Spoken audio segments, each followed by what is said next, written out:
Jadi mau ini bahas soal gitu ya. Nah, di sini saya udah dikasih soal ini ya, ujian 2 DKHI yang tahun 2022 sama 2023 gitu. Nah, eh, oke, jadi mungkin kita coba yang ini aja dulu ya, yang 2023 itu kan kebetulan memang udah ada kuncinya gitu ya, ditempel di papan sili biasanya. Nah itu, sebentar.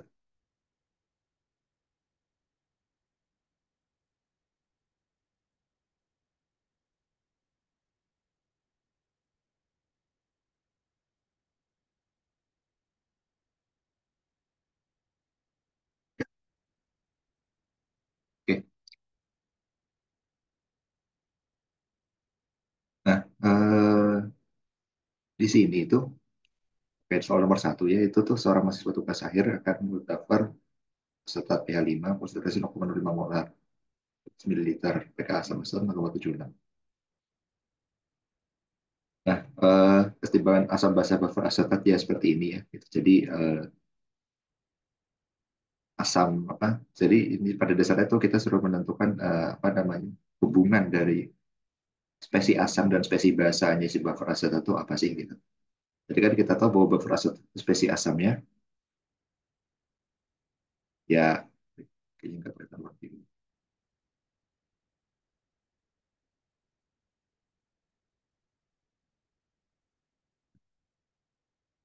Di spesi asamnya itu kan adalah CH3COH atau asam asetat gitu ya.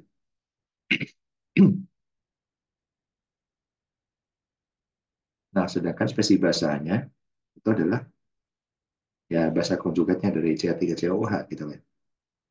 Itu adalah CH3COO minus. Gitu. Nah, hubungan dari dua eh, spesi ini apa sih gitu di dalam larutan itu ya seperti ini ya. Jadi ada bisa kita nyatakan sebagai disosiasi dari CH3COH, terus bisa juga kita nyatakan sebagai reaksi dari CH3COH dengan OH minus gitu ya atau kebalikannya. Ini sebenarnya kalau kebalikannya juga bisa ya. Jadi misalnya H2O tambah CH3COO minus itu kan sebenarnya adalah reaksi hidrolisis garam ya pada dasarnya. Nah, kemudian jadi CH3COH tambah OH minus. Jadi ya seperti ini ya reaksi kesetimbangannya gitu. Nah, kemudian zat kimia apa yang bisa kita gunakan sebagai asam dan sebagai basa gitu ya. Nah, jadi karena kita butuh sumber ion asetat dan sumber asam asetat ya paling mudah asamnya kita gunakan asam asetat langsung saja gitu ya. Karena asam asetat itu merupakan asam yang ya stabil lah gitu. Nah, kemudian untuk membuat CH3CO minusnya kita bisa menggunakan paling gampang adalah garam-garam asetat yang larut gitu ya. Contohnya adalah natrium asetat, kalium asetat dan seterusnya. Nah, tapi ini garamnya harus dipastikan bahwa dia tidak mengandung ion lain yang merupakan apa ya, ion lain yang dapat ion lain yang merupakan eh, penjugat dari asam atau basa lemah seperti itu. Jadi dia hanya kimikal atau apa? Kimikal itu berdasar zat kimia, pada udah gitu doang. Itu istilahnya aja gitu. Nah, terus eh, seperti itu ya. Jadi bisa termostat, kalimastat dan lain-lain. Nah, kemudian ini ternyata tersedianya itu kimikali asamnya, yaitu asam asetatnya itu dalam bentuk larutan dengan kerapatan 1,05 gram per mililiter. Sementara kimikali basa tidak bentuk padatan. Nah, berapa banyak kimikal yang disiapkan untuk membuat melakukan asetat pH5 konsentrasi 0,05 mol. Nah, di sini itu karena kita maunya konsentrasi 0,05 molar, maka kita butuh membuat asam asetatnya 0,5 molar dan juga misalnya kita pakai natrium asetat gitu ya. Natrium asetatnya juga 0,05 molar.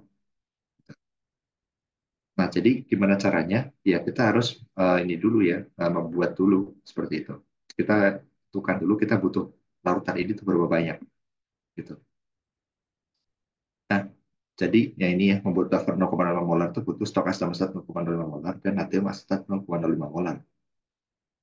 Nah, jadi kita menentukan dulu berapa sih yang kita butuhkan stok asam asetat dan natrium asetatnya itu dengan menggunakan persamaan ini ya, persamaan untuk buffer yang namanya persamaan Henderson-Hasselbalch gitu. pH sebenarnya pKa min log konsentrasi asam per konsentrasi basanya. Nah, dalam hal ini 5 sama dengan 0,76 min log konsentrasi asam per konsentrasi basa. Asamnya adalah asam asetat, basanya kita gunakan natrium asetat gitu kan. Nah, nanti dapat asam asetat per natrium asetatnya itu adalah 10 pangkat minus 0,26, yaitu 0,55. Nah, 0,55 ini berarti adalah konsentrasi asam asetat dibagi dengan konsentrasi natrium asetat.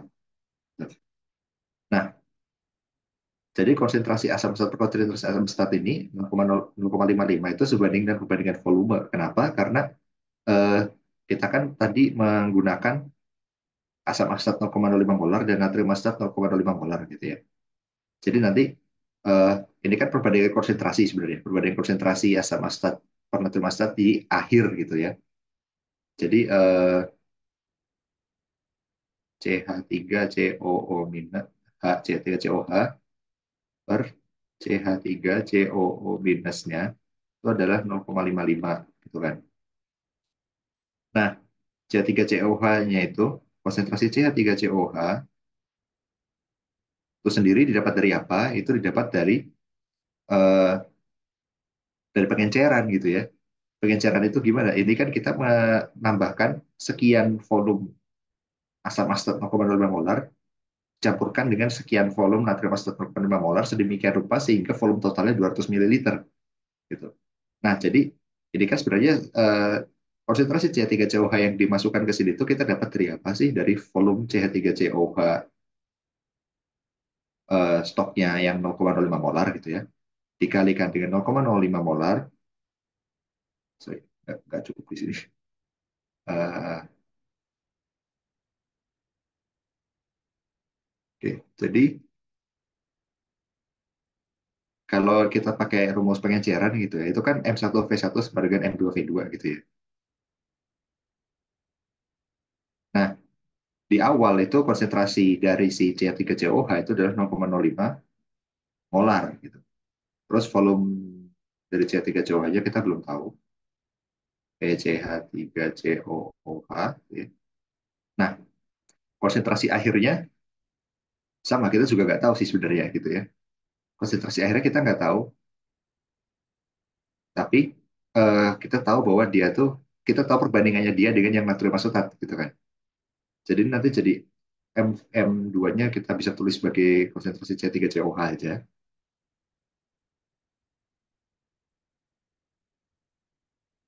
gitu.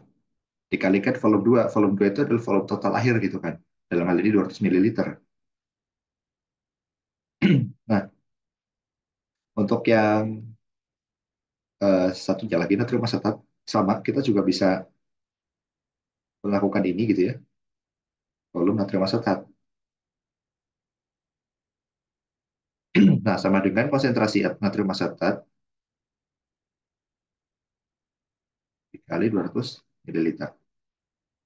Nah, kalau yang atas ini kita bagi dengan yang bawah gitu ya. Jadi ruas kirinya atas sama ruas kirinya bawah itu dibagi gitu ya.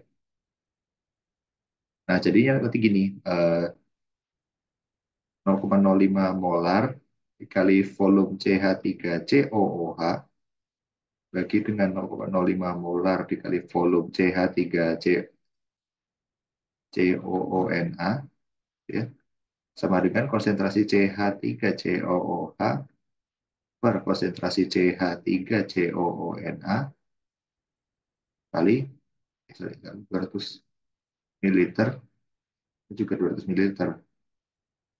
Nah, ini kan bisa kita hilangkan gitu ya. Nah, maka dari sini dapat bahwa VC3COH per VC3CONA itu adalah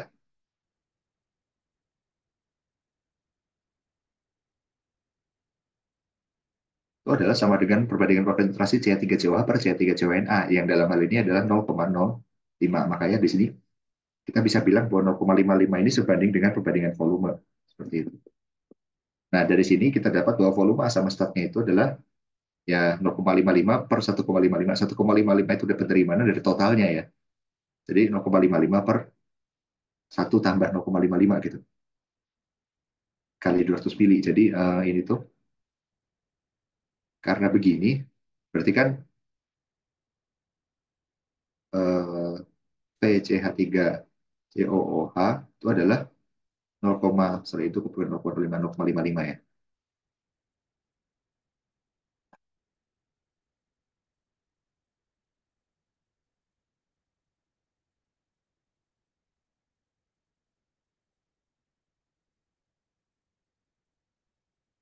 0,55 VCH3COONA. Tuh. Nah, tapi kita tahu bahwa totalnya tambah VCH3COONA itu harus sama dengan 200 mililiter gitu. Nah, dari sini nanti kalian bisa dapat ini. Tuh ya. Nah, kalau udah tahu berapa volume asam astat dan volume natrium astat yang digunakan, itu kan udah di konsentrasi 0,05 molar. Nah, bagaimana caranya kalau kita mau tahu eh, berapa mililiter atau berapa gram zat yang dibutuhkan? Ya, ya udah kita balikin aja ke stok asalnya gitu ya. Jadi kalau untuk asam astat, karena kita butuhnya 70,97 mililiter, berarti 70,97 kali 10 pangkat min 3 liter. Kemudian untuk menghitung molnya kita kalikan dengan konsentrasinya, yaitu 0,05 molar. Nah, setelah dapat molnya, kita bisa cari masanya, yaitu dengan dikali massa molekulnya, yaitu 60,05 gram per mol. Nanti dapat massa dari asam astatnya. Nah, setelah dapat massa asam asetat, kita bagi dengan densitas atau massa jenis dari asam asetat yang tadi ada di soal ya, yaitu 1,05 gram per mililiter, nanti akan dapat volume dari asam asetatnya, yaitu 0,2 mililiter. Nah, untuk natrium asetat itu berupa padatan, sehingga nanti 129,03 ini yaitu volume dari natrium asetatnya yang dalam mililiter jadikan liter, kemudian dikali 0,05 molar untuk mendapatkan mol dari natrium asetat, kemudian langsung dikalikan dengan massa molekul dari natrium asetat yaitu 82,034 gram per mol, akan didapat massanya yaitu 0,53 gram gitu.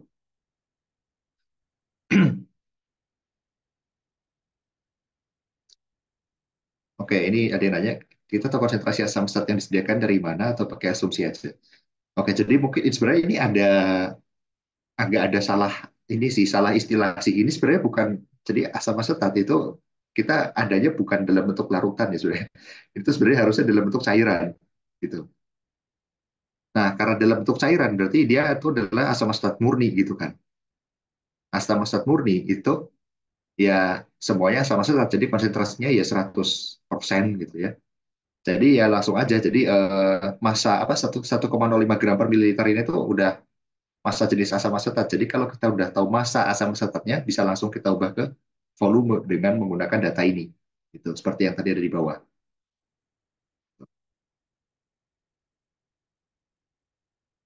Oh iya kah, ada salah hitung kah? Oh iya, 10 pangkatin 0,24 ya harus ya. Iya, iya harusnya 10 pangkat 0,24 ya. Nanti kalian hitung sendiri aja ya, ini yang benernya gimana. Tapi yang jelas caranya seperti itu gitu. Mungkin nanti beda-beda angkanya aja. Ya ini dari kuncinya ada yang salah ya. 10 pangkat minus 0,24.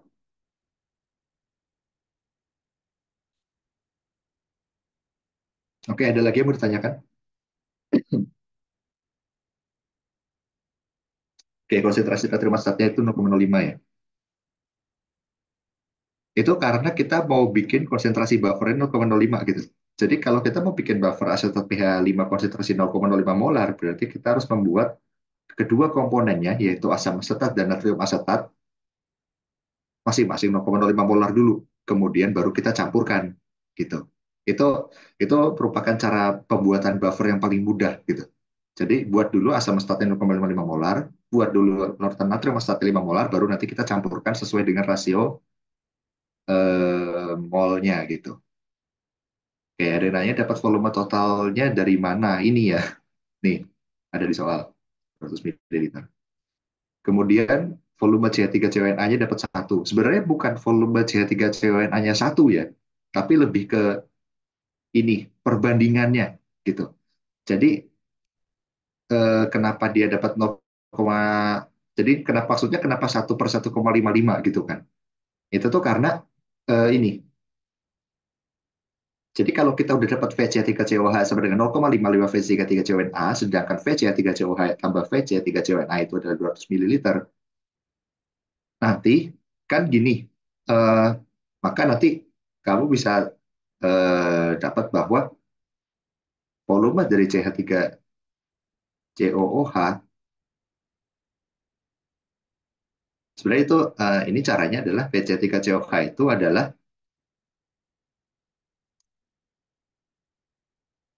eh, oh gini aja biar biar gampang. Nah, kita udah tahu bahwa VC3COH itu 0,55 VC3CONA. Nah, berarti nanti kita bisa tahu bahwa VCH3COOH ditambah 0, sorry, salah, salah, salah. Kebalik. Kita bisa dapat bahwa 0,55 VCH3COONA, ya, substitusi aja, tambah VCH3COONA adalah 200 ml gitu. Maka VCH3COONA itu adalah, ini kan kalau di kiri kita tampilkan, ini kan sebenarnya 0,55 plus 1 gitu ya. Jadi nanti 1,55 gitu. 1,55 kali VC3CONA gitu. Ini 0,55 VC3CONA tambah 1 VC3CONA, jadinya 1,55 VC3CONA. Dapat 200 ml. Berarti nanti VCH3COONA adalah 1/1,55 kali 200 liter. Jadi satunya itu dari sini. Gitu. Bukan volumenya satu ya, tapi satunya itu dari sini. Gitu. Dari Prasio. Gitu. Sebenarnya kalau udah dapat VC3CONA-nya dari sini, volume asam asetnya tinggal 200 kurangi ini sih. Jadi sebenarnya nggak perlu dihitung pakai perkalian lagi.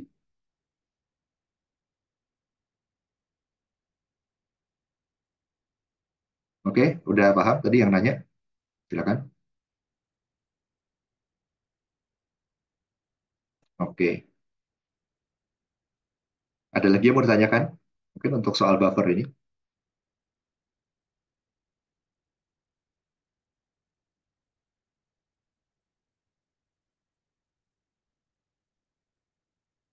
Oke, kalau belum nanti mungkin ini ya, coba hitung lagi dengan angka yang benar gitu. Tadi kan harusnya 10 pangkat min 0,24, ini harus jadi 10 pangkat min 0,26. Nah, kemudian kita ke soal yang ini ya.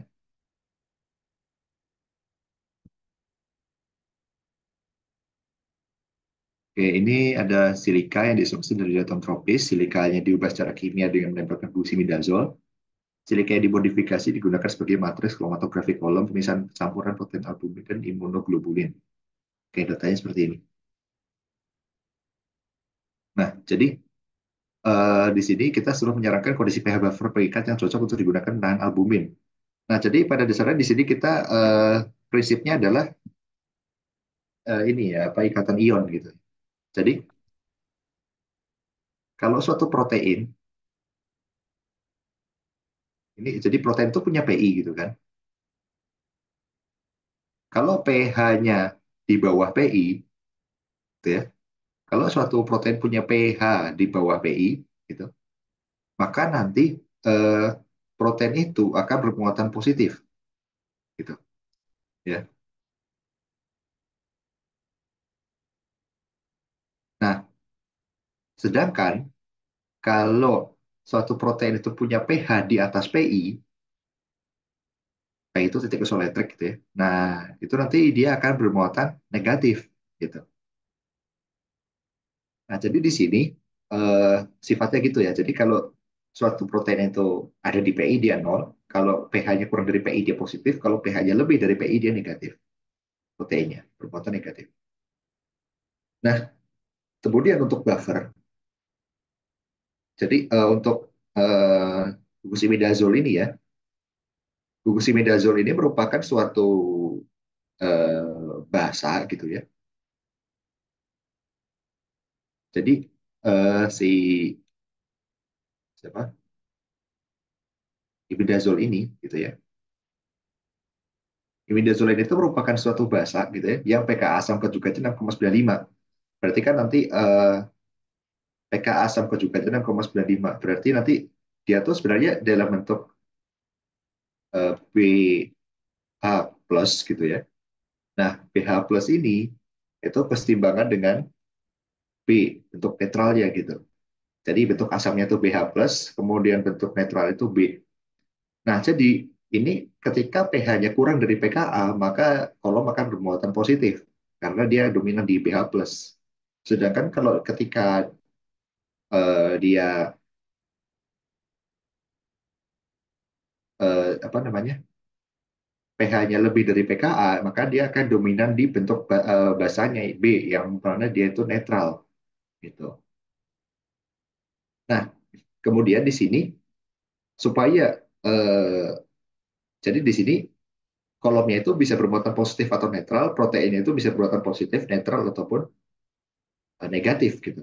Nah, supaya eh, ini kan kita mau menahan albumin pada matriks. Supaya albumin tertahan di matriks, maka eh, kolomnya kita harus buat positif, sedangkan albuminnya harus kita buat negatif gitu.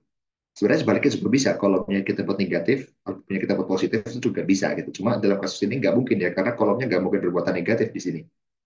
Jadi kolomnya kita harus buat berbuatan positif, sedangkan proteinnya kita harus buat berbuatan negatif. Jadi pH-nya, sorry, ini nggak kelihatan definisi. Jadi untuk yang A ini pH-nya harus supaya kolomnya bermuatan positif, maka pH-nya harus di bawah pKa dari kolom, gitu ya. Tapi supaya albuminnya negatif, maka pH itu harus lebih dari PI albumin, gitu. PI albumin. Gitu. Nah, makanya di sini kita dapat bahwa pH-nya itu harus di PI albumin itu kan 7,4,70. Nah, kemudian pH, nah kemudian pKa-nya yaitu 6,95 gitu. Ya, jadi pH-nya harus ada di rentang ini gitu supaya apa? Supaya albuminnya bermuatan negatif, kolomnya bermuatan positif dan bisa terjadi interaksi sehingga albuminnya tertahan di kolom gitu. Nah, kemudian yang B sama soalnya tapi bedanya sekarang pakainya imunoglobulin ya proteinnya. Jadi pada dasarnya sama aja prinsipnya. Bedanya adalah pH yang kita gunakan sekarang PI yang kita gunakan adalah PI imunoglobulin gitu ya. Jadi PI yang kita gunakan adalah PI imunoglobulin gitu. Jadi nanti kita dapat bahwa ini 6,85 kurang dari pH kurang dari 6,95. Nah, kemudian kita disuruh menyarankan kondisi pH buffer pengilusi yang cocok digunakan untuk pemisahan campuran albumin dan imunoglobulin gitu ya. Nah, ini tuh intinya adalah gimana caranya kita membuat supaya albuminnya saja yang tertahan, si siapa imunoglobulinnya jangan tertahan gitu. Ya. Sebenarnya bisa sebaliknya juga, tapi karena rentangnya si albumin ini lebih luas ya kemungkinan seperti itu. Jadi ini kan pH nih 4,75, 6,85, 6,95 gitu. Ini albumin tuh tertahan di sini. Ini albumin tertahan di sini. Ini albumin tertahan. Nah, tapi imunoglobulin itu coba tertahan di sini. Nah, kalau kita pakai 6,85 sampai 6,95, nanti albumin dan imunoglobulin dua-duanya tertahan di kolom. Kita nggak bisa memisahkan, gitu.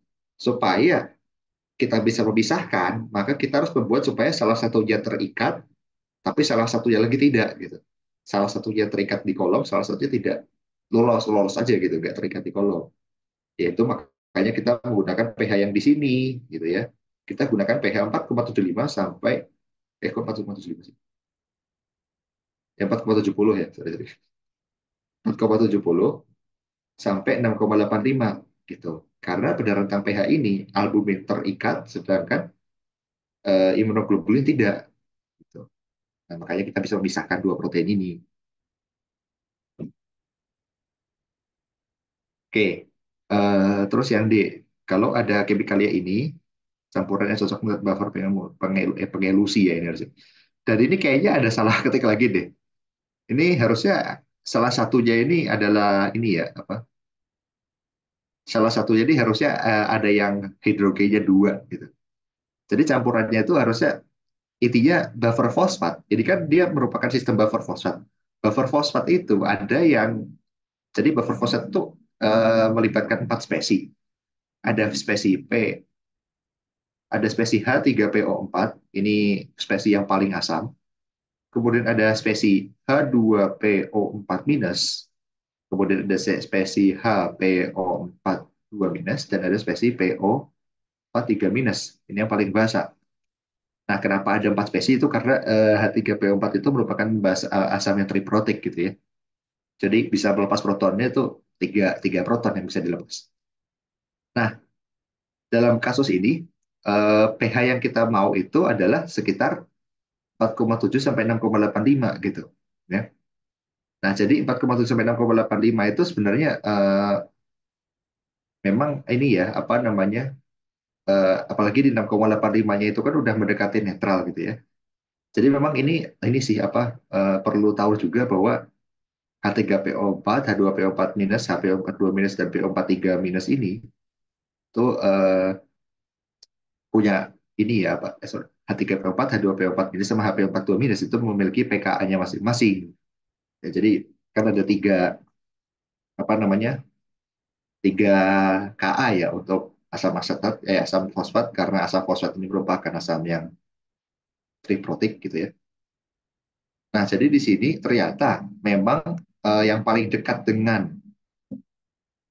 eh, apa namanya pH yang mau kita gunakan itu. Jadi buffer itu kan yang paling bagus itu ketika pKa-nya dari si spesies asam itu mendekati eh, apa ya pH pH yang kita inginkan gitu. Nah, jadi dalam hal ini ternyata yang paling bagus itu adalah yang spesies kedua dan spesies ketiga gitu yang kita gunakan ya. Jadi di sini makanya kita gunakan spesies apa kita gunakan kimikalia yang mengandung kedua spesies itu gitu. Nah, jadi di sini memang ini mendekati ini memang sesuatu yang dalam tanda kutip ini ya apa namanya eh, trivia gitu ya karena mungkin kalian perlu ngapalin ini gitu. Jadi sekitar jadi ini tuh sekitar 2 pKa-nya H3PO4, H2PO4 minus itu sekitar 7, HPO4 2 minus itu sekitar 12 gitu.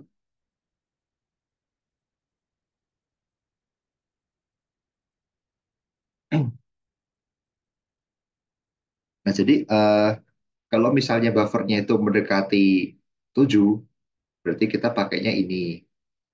Kalau mendekati 2, kita pakainya ini. Ini mendekati 2, ini mendekati 7. Nah, kalau buffernya mendekati 12, kita pakainya yang ini. Gitu.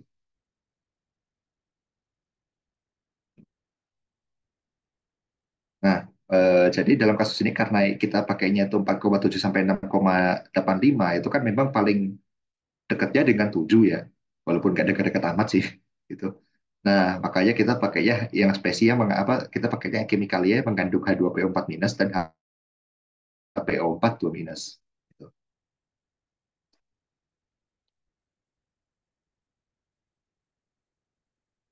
Nah, yang E pada misalnya campuran soal 2C, apa yang terkandung fraksi lulus dan protein apa yang tertahan pada matriks ya tadi ya. Jadi yang tertahan itu albumin karena dia negatif pada kondisi itu, sedangkan kolomnya positif, sedangkan fraksi lulosnya itu imunoglobulin ya. Karena di situ imunoglobulin itu masih positif gitu. Immunoglobulinnya positif, kolomnya positif, maka tidak tertahan, nggak bisa berinteraksi tarik menarik seperti itu. Oke, untuk nomor 2 ada yang mau ditanyakan dulu?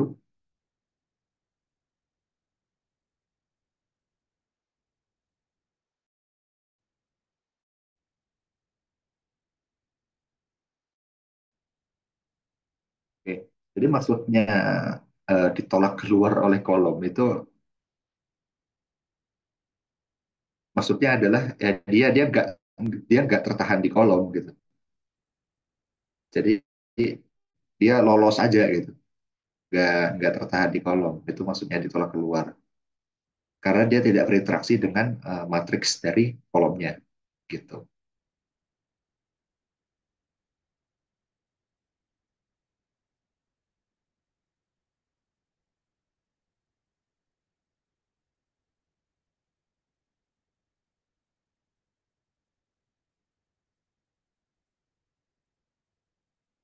Jadi kromatografi itu kok ada suatu kolom, kemudian dimasukkan campuran gitu ya. Nah, campurannya ini tuh kan mengandung berbagai jenis zat gitu ya. Nah, zat yang dapat berinteraksi dengan kolom itu nanti akan tertahan di matriks kolom. Sedangkan zat yang tidak dapat berinteraksi dengan kolom itu nanti akan lolos sebagai fraksi lolos. Dalam hal ini ya itu ditolak keluar kolom itu maksudnya itu lolos sebagai fraksi lolos nanti masuk ke cairan yang ada dia keluar. Oke, ada yang mau ditanyakan lagi?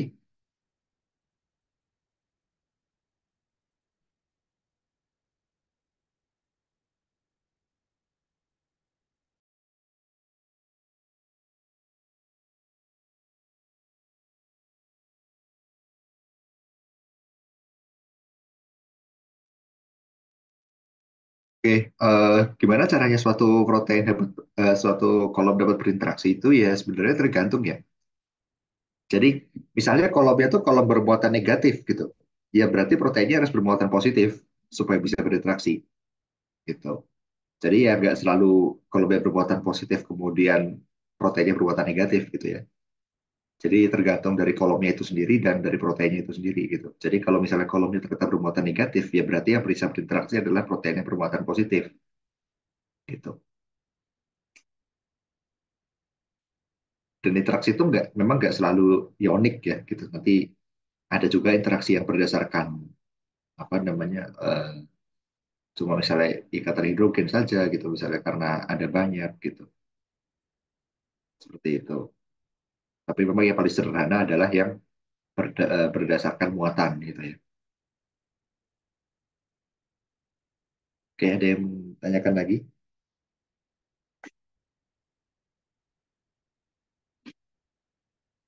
Ya, kalau untuk yang kromatografi unik ini maksudnya ya harus berlawanan gitu supaya tarik menarik pada dasarnya sih gitu karena positif sama negatif. Nah,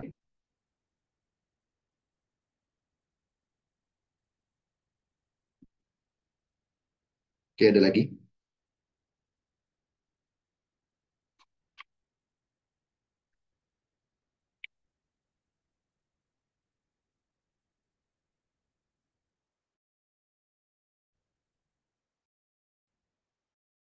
Oke, kalau nggak ada kita lanjut ke soal nomor 3 ya. Oke.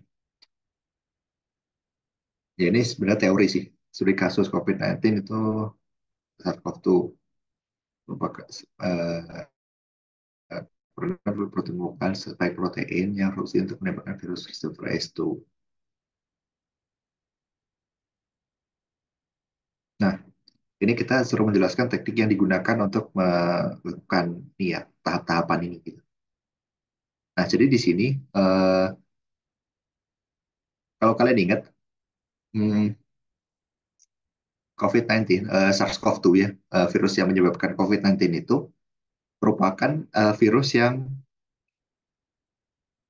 apa ya namanya berbasis RNA gitu. Jadi materi genetiknya merupakan RNA gitu.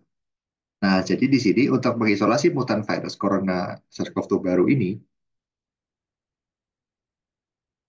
yang pertama adalah kita bisa melakukan ini ya dari saluran pernapasan. Karena apa? Karena ya apa namanya virus ini kan memang menginfeksinya utamanya di saluran pernapasan gitu. Makanya kalau kalian ingat dulu di pas zaman COVID itu gejala-gejala yang paling umum itu adalah ya flu gitu ya, pilek gitu. kemudian bersin-bersin terus gitu. Karena memang utamanya dia menyerang sistem pernapasan gitu ya. Terus ada juga yang mengalami asma gitu-gitu. Nah, jadi kita bisa mendapatkan isolatnya itu dari saluran pernapasan gitu. Jadi selnya diambil aja gitu ya. Nah, terus apa namanya? Selnya itu bisa kita ambil dengan teknik sampling gitu ya pada dasarnya. Macam-macam teknik sampling itu. Nah, kemudian dari situ kemudian sebenarnya ini ya apa namanya? Saluran pernapasan kemudian disentrifugasi dan filtrasi. Jadi sentrifugasi itu untuk memisahkan gitu ya, untuk memisahkan komponen-komponennya. Nah, kemudian setelah dipisahkan, kita saring gitu ya, difiltrasi pada dasar penyaringan gitu ya, tapi ya tentu saja enggak dengan kertas saring biasa. Itu untuk pemisahan pemekatannya. Gitu. Nah, tapi sampel yang udah pekat ini juga biasanya memang masih terlalu sedikit untuk kita analisis gitu. Oleh karena itu, biasanya kita harus melakukan ini ya apa? Melakukan kultivasi. Jadi virusnya itu kita perbanyak di sel-sel inang yang cocok. Jadi maksudnya adalah kita punya sel, kemudian selnya itu sengaja kita infeksi dengan virus ini gitu. Supaya apa? Supaya virusnya itu bisa berkembang biak gitu. Kalau virusnya udah berkembang biak, maka nanti sampelnya kan akan semakin banyak. Nah, dengan sampel yang semakin banyak ini diharapkan kita bisa melakukan analisis lebih lanjut seperti itu. Contohnya apa? Contohnya untuk visualisasi gitu ya. Untuk visualisasi kita bisa menggunakan mikroskop fluoresen gitu. Nah, kemudian selain itu untuk menentukan urutan apa nukleotidanya yang ada di dalam RNA-nya. Karena kan kalau kita tahu urutan nukleotidanya, kalau kita tahu urutan RNA-nya gitu ya, maka kita bisa menentukan urutan protein dari si virus ini gitu pada dasarnya. Nah, dengan mengetahui urutan protein nanti kita bisa apa, protein dan apa RNA ini nanti kita bisa mengembangkan vaksin gitu misalnya. Nah, jadi untuk menentukan urutan RNA-nya itu karena dari RNA kita butuh yang namanya RT-PCR. RT itu reverse transcriptase gitu ya. Jadi RNA-nya itu kita reverse transkriptase dulu menjadi apa dengan enzim reverse transkriptase, RNA-nya itu kita gunakan untuk menyintesis DNA. Nah, DNA-nya ini kemudian kita PCR seperti itu. PCR ini gunanya untuk memperbanyak DNA gitu. Nah, setelah DNA-nya diperbanyak, barulah kita bisa menentukan ini ya apa namanya urutan dari uh, urutan dari nukleotidanya. Kemudian kita bisa mencocokkan dengan database gitu. Apakah DNA yang kita dapatkan ini merupakan DNA SARS-CoV-2 pada dasarnya sih gitu. Kalau iya ya udah kita bisa lanjut gitu kan. Nah, setelah itu misahkan protein S virus. Nah, jadi untuk memisahkan protein itu yang pertama selnya kita harus hancurin dulu gitu ya. Nah, ketika selnya udah kita hancurin, kemudian jadi penghancuran sel itu sendiri ada banyak ya metodenya, bisa sonikasi menggunakan taratan hipotonik, kemudian menggunakan enzim yang menghancurkan membran sel gitu macam-macam. Bisa juga secara mekanik ya dengan French press gitu ya. Jadi itu merupakan alat yang apa ya kayak kayak bentuknya tuh kayak ini ya apa kayak press hidrolik biasa gitu ya. Cuma dia khusus buat sel gitu. Nah kemudian setelah sel dihancurin kita sentrifugasi dan filtrasi sama untuk memisahkan gitu ya. Nah, setelah filtrasi kita dialisis. Dialisis ini tujuannya untuk menghilangkan garam ya. Jadi biasanya tuh kalau difiltrasi itu kan eh, filtrasi itu kita tujuan dari filtrasi itu adalah supaya zat-zat yang lebih besar dari apa yang kita inginkan tidak ikut gitu. Nah, dialisis itu untuk mencegah supaya zat-zat yang lebih kecil dari yang kita inginkan tidak ikut gitu.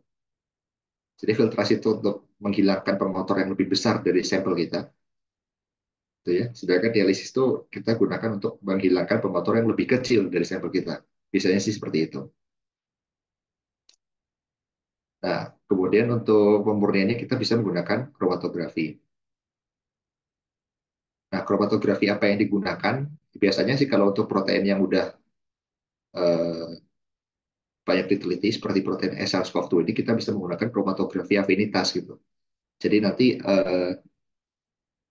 ini saya pinjam slide kalian ya, yang ada di sini ya, yang ada di ini, yang udah pernah kalian lihat juga, ada di mana ya?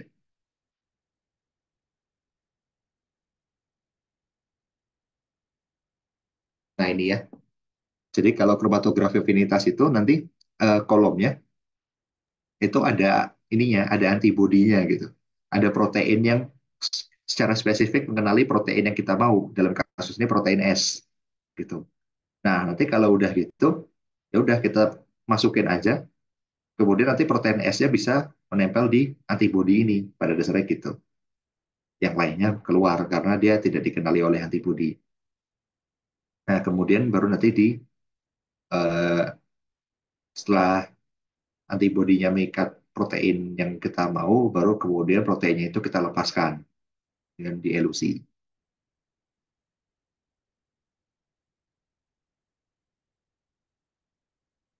Oke. Nah, untuk menentukan struktur proteinnya itu biasanya ada tiga metode yang kita gunakannya. Untuk ini sebenarnya bukan hanya untuk protein S ya, untuk protein apa saja ini bisa. Jadi yang bisa ditentukan, yang bisa digunakan itu ada difraksi sinar X, itu bisa kita gunakan kalau proteinnya bisa dikristalkan, itu atau NMR, NMR juga bisa, atau pakai cryo-EM atau mikroskop elektron super dingin. Cryo-EM ini adalah teknologi yang paling baru gitu ya. Cryo-EM ini ya semacam apa ya, semacam kita memfoto gitu, si proteinnya itu dari berbagai sudut gitu lah. Nah itu nanti kemudian eh, digabungkan jadi satu gambar menghasilkan citra tiga dimensi. Cryo-EM ini paling bagus untuk protein-protein yang besar gitu ya. Karena kalau proteinnya besar, itu difraksi sinar apa dia susah dikristalkan gitu. Kalau proteinnya besar, itu dia susah dikristalkan yang pertama. Yang kedua, spektrum NMR-nya bakal jadi apa ya susah untuk dibaca gitu pada dasarnya. Karena semakin banyak atom maka semakin banyak sinyal. Kalian udah ngerti mungkinnya dari organik gitu ya di SOM dan SOP bahwa NMR itu kan makin apa ya semakin banyak hidrogen yang tidak identik maka akan semakin susah gitu kan bacanya makin makin banyak sinyal gitu. Nah sama protein juga seperti itu.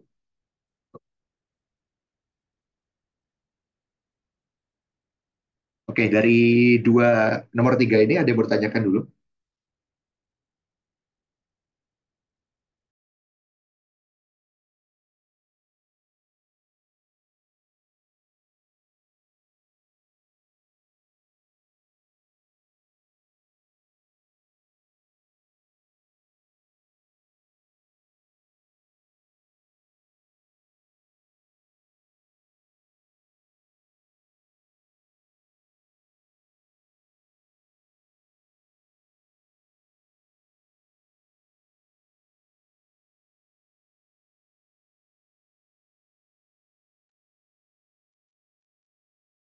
Oke dia nanya ya untuk pemisahan ini itu tidak hanya berlaku untuk pemisahan protein dari sel aja ya. Jadi pemisahan protein dari, tapi memang biasanya kita memisahkan protein itu dari sel gitu ya. Karena protein itu kan dibuat oleh sel gitu. Protein itu kita produksi di sel, kemudian kita ingin memisahkan protein, kita ingin mendapatkan protein itu saja gitu dari protein-protein yang lain. Gitu. Nah, jadi memang dia tidak hanya bisa digunakan untuk proteinnya aja gitu ya. Jadi misal kita mau mendapatkan bukan proteinnya nih, tapi misal kita mau mendapatkan DNA-nya gitu. Ya sebenarnya pakai sentrifugasi pun bisa gitu. Tinggal nanti bagian yang diambil berarti beda gitu. Bagian yang diambil ketika kita ingin mendapatkan protein dengan bagian yang kita ingin ambil ketika kita ingin mendapatkan DNA itu beda. Gitu. Nanti bedanya di situ aja. Bagian mana sih yang kita ambil gitu. Ya, jadi eh, ya, jadi nggak hanya untuk protein dari sel ya. Jadi bisa aja DNA dari sel atau misalnya bahkan molekul-molekul lain juga bisa sih. Misalnya apa ya? eh, apa namanya? Bisa kalau molekul-molekul kecil memang agak susah sih. Biasanya memang ini ya, apa, RNA gitu misalnya. RNA juga bisa gitu. Atau bahkan yang lebih besar lagi, misal organel gitu, misal ribosom gitu. Nah, kita mau beli ribosom gitu bisa bisa gitu ya. Tinggal nanti buffernya dan kondisi sentrifugasinya kita atur supaya bisa terpisah dengan baik si ribosomnya. Oke, yang lain ini udah paham? Oke. Oke, untuk teknik sentrifugasinya itu sendiri ya. Jadi sebenarnya untuk teknik sentrifugasinya itu sendiri, ini ada yang nanya soalnya ya. Eh, Teknik sentrifugasinya itu sendiri merupakan pada dasarnya adalah suatu teknik yang digunakan untuk memisahkan ini ya, memisahkan suatu campuran. Itu berdasarkan sebenarnya berdasarkan ininya ya, berdasarkan laju sedimentasinya namanya. Tapi pada dasarnya itu tuh nih kayak gini ya. Nih jadi sampelnya itu nih berdasarkan bobot molekul atau kerapatan molekul. Jadi sampelnya kita masukin. Jadi untuk yang differential centrifugation ya, jadi ini tuh berdasarkan apakah dia bakal apa ya larut atau tidak pada dasarnya sih gitu ya. Jadi protein yang semakin besar proteinnya itu semakin cepat dia mengendap gitu. Nah makanya ketika suatu protein ini diputar gitu ya, diputar di suatu sentrifuga ini namanya alatnya. Nah ini ketika diputar nanti akan eh, karena inersianya gitu ya, karena yang masanya besar maka dia inersianya lebih besar. Akhirnya dia eh, akan mengendap lebih cepat gitu, yang ukurannya besar nih. Gitu. Nah dari sini nanti kita bisa ini ya apa namanya? Dari sini baru nanti kita bisa memisahkan antara yang pelet. Pelet ini adalah padatan yang tertinggal pada dasarnya gitu ya, dengan supernatan yaitu cairan yang tertinggal. Cairannya ini mengandung protein yang lebih besar, sedangkan yang pellet ini mengandung protein yang lebih kecil gitu. Pokoknya nggak harus protein sih, pokoknya komponen-komponen yang lebih kecil gitu. Nah, nanti tinggal kita mau ambil yang mana, kita mau ambil pelletnya kah, kita mau ambil supernatannya kah, itu nanti kita bisa teruskan untuk tahap-tahap berikutnya. Gitu. Nah, selain itu kita juga bisa menggunakan sentrifugasi itu untuk ini ya, memisahkan suatu campuran berdasarkan ininya kerapatannya gitu ya. Nah, jadi di sini semuanya akan dalam bentuk larutan kalau ini gitu ya. Tapi bedanya adalah ada di lapisan yang mana gitu. Jadi ini tampungnya sudah kita kasih larutan sukrosa dulu, tapi sukrosanya ini punya gradien konsentrasi. Jadi yang paling tinggi. Jadi di bagian atas tuh konsentrasi sukrosanya rendah, sedangkan di bagian bawah tuh konsentrasi sukrosanya tinggi gitu. Nah, nanti ketika disentrifugasi itu eh, apa namanya? Protein yang lebih kecil itu akan tertahan di daerah yang konsentrasinya lebih kecil. Sedangkan kalau protein lebih besar akan tertahan di daerah yang konsentrasinya lebih besar. Gitu. Nah, kemudian nanti dari sini kita pisah-pisahkan menjadi beberapa fraksi. Nah, baru ini nanti yang kita uji gitu. Nah, ini salah satu contoh aplikasinya adalah pemisahan eh, organel gitu ya. Yang pertama itu ini 600 G kali 10 menit. Jadi 10 di sentrifugasinya 10 menit dengan laju 600 G. Itu nukleusnya kepisah. Terus di supernatannya disentrifugasi lagi dengan ini, nanti ini yang terpisah. Di, dikeluarin lagi, disentrifugasi lagi, ini yang terpisah. Dan seterusnya sampai nanti terakhir tinggal sitosolnya aja. Gitu.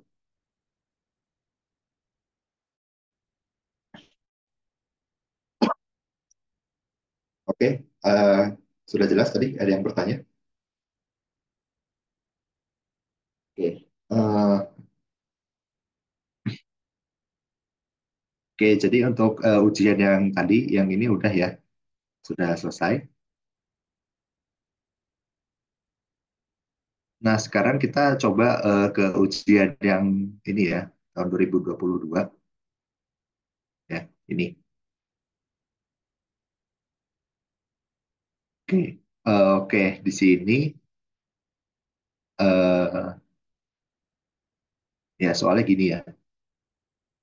Ini aku pindahin ke ini dulu aja deh ya, biar lebih luas. Ini kan nggak ada ini ya, nggak ada space di sini.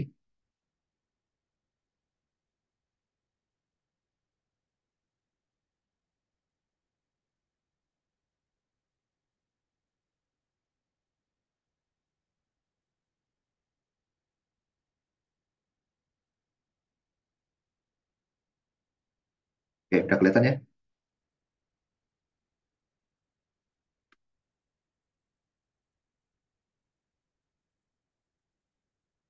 Nah, di sini ada seorang mahasiswa tugas biokimia membuat buffer pH 8 konsentrasi 0,1 molar sebanyak 100 ml untuk mengisolasi dan memberikan metaloprotein, itu suatu protein kalsium. Nah, sebenarnya itu laboratorium periksa ini, gitu ya.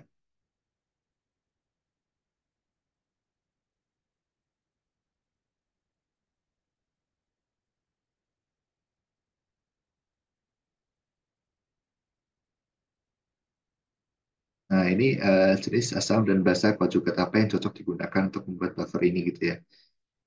Nah, sebenarnya balik lagi ya, eh,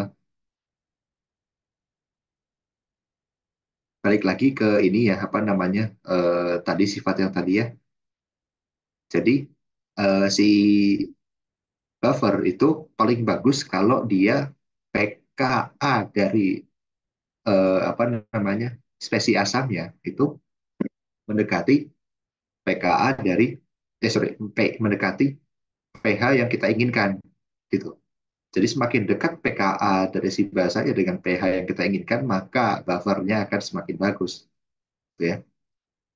Nah dalam hal ini ternyata yang pKa-nya paling bagus, paling dekat gitu ya, paling dekat dengan apa namanya dengan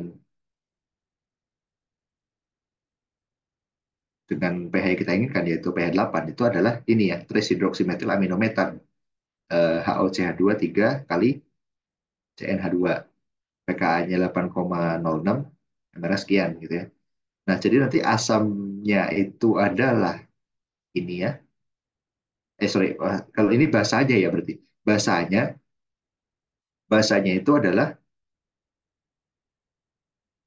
ini ya, adalah HOCH2 3 kali CnH2 gitu.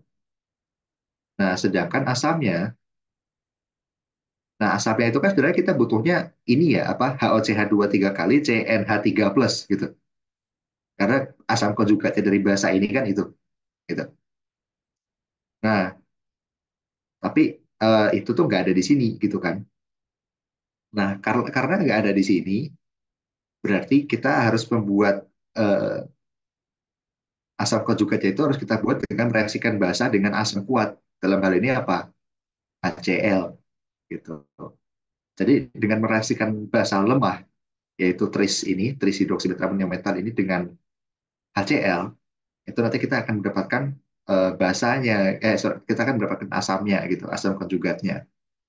Jadi nanti asam yang kita gunakan itu sebenarnya adalah eh, ini OCH2 3 kali CnH3 plus, tapi ini sendiri, sorry, ini sendiri itu didapat dari reaksi OCH2 3 kali CnH2 dengan HCl gitu.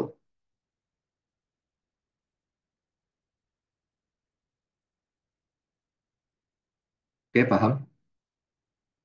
Jadi seperti itu. Nah, yang B, jelaskan alasan pemilihan pasangan asam dan basa konjugat tersebut dikaitkan dengan protein target protein yang diselesai dimurnikan. Nah, jadi kalau kalian lihat di sini ya, eh, selain dari trisidroksimetylaminometan yang 8,06 ini, ada beberapa buffer yang cukup dekat juga, yaitu misalnya natrium hidrogen fosfat gitu ya. Nah, eh, natrium hidrogen fosfat itu eh, juga dekat dengan 8 sebenarnya ya, walaupun nggak terlalu dekat-dekat amat. Tapi ya memang salah satu alasan kenapa kita menggunakan asam apa menggunakan trace bukan menggunakan natrium hidrogen fosfat itu adalah karena selain dari ya pH-nya lebih dekat gitu ya, itu adalah karena fosfat. Jadi di sini proteinnya itu kalau dikasih tahu bahwa protein itu memerlukan kalsium untuk fungsinya, gitu ya. Nah, karena proteinnya menggunakan kalsium untuk fungsinya, maka ingat bahwa Ca itu bisa mengendap kalau ada fosfat menjadi kalsium fosfat, gitu ya. Ingat bahwa kalsium fosfat itu nggak larut, gitu. Nah, jadi kalau misalnya kita menggunakan buffer yang berbasis ion fosfat, ada kemungkinan nanti ion kalsiumnya itu ngendap, sehingga nanti proteinnya itu nggak bisa menjalankan fungsinya dengan baik, karena proteinnya kan membutuhkan kalsium untuk fungsinya. Kalau kalsiumnya ngendap, maka proteinnya nggak bisa menggunakan kalsium, gitu. Akibatnya apa? Proteinnya tidak bisa berfungsi dengan baik. Oleh karena itu, kita menggunakan trace hidroksimetil aminometan, gitu. Jadi alasan lainnya kenapa kita menggunakan trace hidroksimetil aminometan itu adalah karena kalau kita menggunakan buffer fosfat, itu ada kemungkinan Ca2+-nya bisa mengendap. Ca2+-nya bisa mengendap, maka proteinnya tidak bisa menjalankan fungsinya dengan baik karena tidak memiliki kofaktor. Seperti itu. Nah, yang C ya, tuliskan reaksi keseimbangan asam basa buffer tersebut. Nah, yang C ini bisa aja misalnya gini ya, contohnya. C, sorry, HO ya. Misalnya keseimbangannya itu bisa seperti ini. HO, CH2, CnH2, tambah H plus, keseimbangan dengan HO, CH2. Nah, ini tiga kali ya.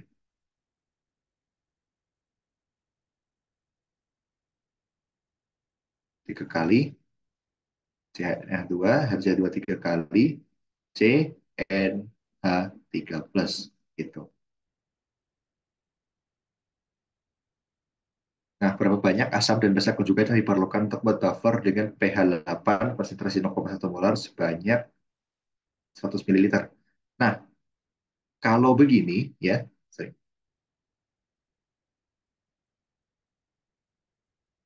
Nah, untuk yang D itu ya, yang D itu nanti eh, kita bisa ini ya, apa namanya, ada dua, sebenarnya yang D ini ada dua cara, tapi intinya gini, konsentrasi dari si trace hidroksimetil aminometannya itu harus 0,1 molar gitu. Ya, jadi konsentrasi hidroksimetil aminometannya itu harus 0,1 molar. Nah, eh, sebenarnya ada beberapa cara yang bisa digunakan gitu ya. Jadi, misalnya untuk membuat 100 ml ini kita bisa membuat ini dulu apa namanya yang kayak tadi ya, itu kan yang kayak tadi ya. Jadi pH sama dengan pKa dikurangi konsentrasi asamnya. Asamnya dalam hal ini adalah HOCH2 3 CnH3 plus ya, dibagi dengan HOCH2 tiga kali CnH2. Asam dibagi basa. Ya. Nah, dari sini kita dapat apa? pH-nya itu adalah 8 kan, sedangkan pKa-nya 8,06. Jadi 8 sama dengan 8,06 dikurangi. Ini yang atas sama yang bawah ini karena panjang banget, aku singkat sebagai BH plus dan B aja ya. Nah, gitu. Bedanya kan cuma ada di H plus sama enggaknya. Nah, nanti ke bawah aku pakai simbol seperti itu ya, biar lebih singkat lah, biar lebih singkat ini yang nulisnya. Nah, dari sini nanti kalian akan dapat bahwa konsentrasi BH plus per B itu adalah 10 pangkat minus 0,06 gitu ya. Sorry, salah. 10 pangkat plus ya, plus 0,06. 10 pangkat plus 0,06 ya. Jadi berapa nih?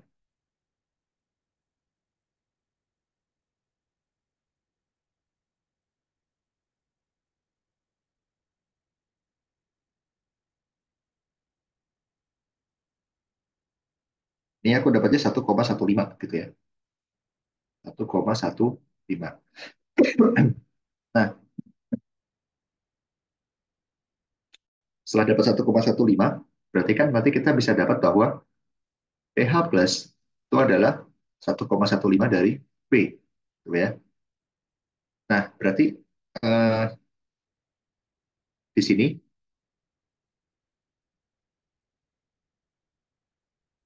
nah dari sini kita bisa membuat apa? Kita bisa membuat eh, tadi ya volume. Jadi kita bisa nanti membuat ini dulu aja. Kita membuat volume dari, sorry, kita membuat larutan trace dulu sebanyak 0,1 molar. Kemudian kita buat larutan eh, kita larutan B 0,1 molar dan juga kita buat larutan BH plus 0,1 molar. Kenapa? Karena kita disuruh membuat buffernya tuh pH 0,1 molar gitu ya. Nah, jadi BH plus itu 1,15 B gitu ya. Nah, terus kemudian dari sini sama kayak tadi ya. Jadi karena kita tahu BH plus sama dengan 1,15 B, sedangkan kita tahu bahwa konsentrasi B ditambah konsentrasi BH plus itu harus sama, sorry, bukan konsentrasi. Nah, dari pH sama dengan pH plus sama dengan 1,15 B ini kan ini ya, tadi ya, seperti yang tadi itu kita bisa perbandingan konsentrasi ini bisa kita gantikan dengan perbandingan volume. Sorry. Jadi volume BH plus itu sama dengan 1,15 volume B gitu. Nah, dari sini, sedangkan kita tahu bahwa volume BH plus tambah volume B itu harus sama dengan 100 mililiter karena ya kita mintanya ada 100 mililiter buffer gitu kan. Nah, dari sini baru kemudian kita eh, hitung gitu ya. Kita bisa masukkan ini 1,15 VB tambah VB gitu ya. Berarti nanti ini adalah 2,15 VB gitu ya. Berarti nanti VB itu adalah 100 mililiter dibagi 2,15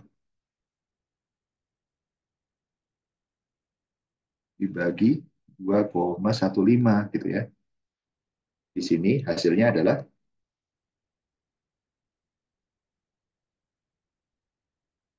46,51 eh 46,51 mililiter gitu ya. Nah, sedangkan berarti VBH plusnya itu bisa langsung kita cari dengan 100 mililiter dikurangi 46,51 ya. Nah, ini adalah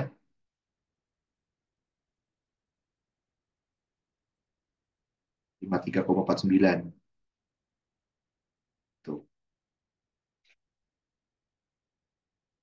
Nah, kemudian dari sini eh, kita akan itu kan volume VB dan VBH plus gitu kan. Jadi ini volume B 0,1 molar dan volume BH plus 0,1 molar yang kita butuhkan gitu.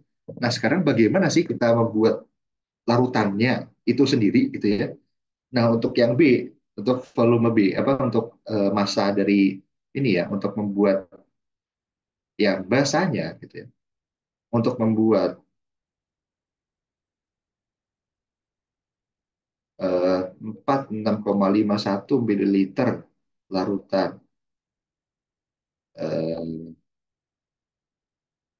HOCH2 3 kali C N H2 0,1 molar itu berarti nanti butuh massa dari HOCH2 3 kali NH2-nya itu adalah tadi ya 46,51 kali 10 pangkat 3 liter dikalikan dengan 0,1 molar, ini akan dapat molnya, kemudian dikali dengan massa molar yaitu 121,14, 121,14, 121,14 gram per mol.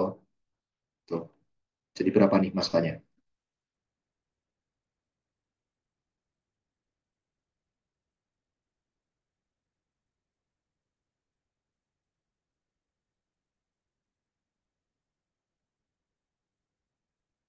Ini dapat masanya itu adalah 0,5634 gram. Gitu ya.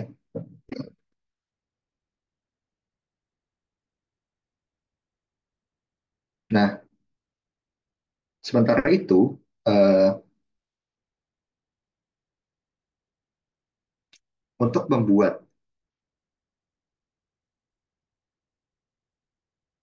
53,49 mililiter larutan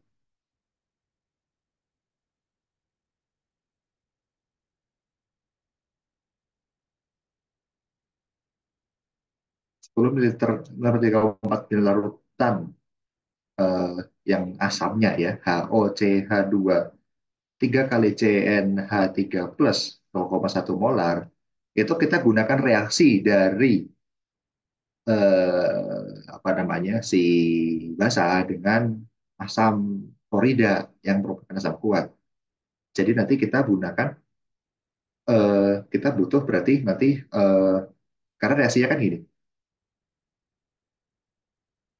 eh, jadi kita perlu mereaksikan HOCH2 3 kali CnH2 tambah HCl gitu ya. Itu nanti akan menjadi HOCH2 3 kali CnH3 plus ditambah Cl minus gitu. Nah, supaya kita dapat ini 0,1 molar, maka ini harus 0,1 molar juga gitu ya. Nah, gimana caranya? Berarti eh, sebenarnya bukan 0,1 molar sih, lebih ke molnya sebenarnya. Jadi intinya adalah mol HCl itu harus sama dengan mol dari si CH2 3 kali CNH2 atau tris ya tadi ya. Nah, di sini untuk membuat ini berarti kita butuhkan massa dari HOCH2 3 kali NH2-nya itu adalah 53,49 mililiter dikalikan dengan 0,1 molar gitu ya. Sorry. Ini langsung jadi ini aja ya. Langsung jadi liter aja.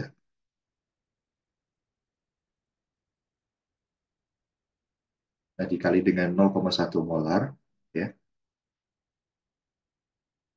Terus dikalikan dengan ini apa? 1,14 gram per mol massa molarnya gitu ya. Nah, ini berapa dapatnya?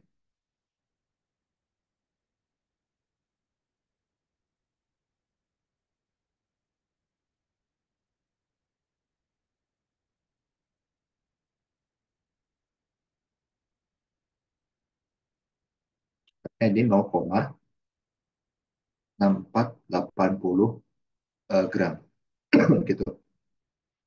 0,6480 gram. Nah, itu untuk massa dari ininya gitu ya. Nah, sekarang untuk HCl-nya. HCl-nya itu kan kita punya, oh, kan sekarang kita punya ini basanya. Nah, sekarang untuk HCl-nya itu kan kita punya HCl 0,2 molar gitu ya. Nah, jadi untuk membuat HCl 0,1 molar yang sebanyak untuk membuat HCl 0,1 molar ya berarti gimana? Kita butuh volume HCl-nya itu adalah berarti gimana? M1V1 M2V2 gitu kan. Volume HCl-nya itu adalah konsentrasi HCl stok gitu ya dikalikan dengan sorry salah konsentrasi HCl akhir gitu ya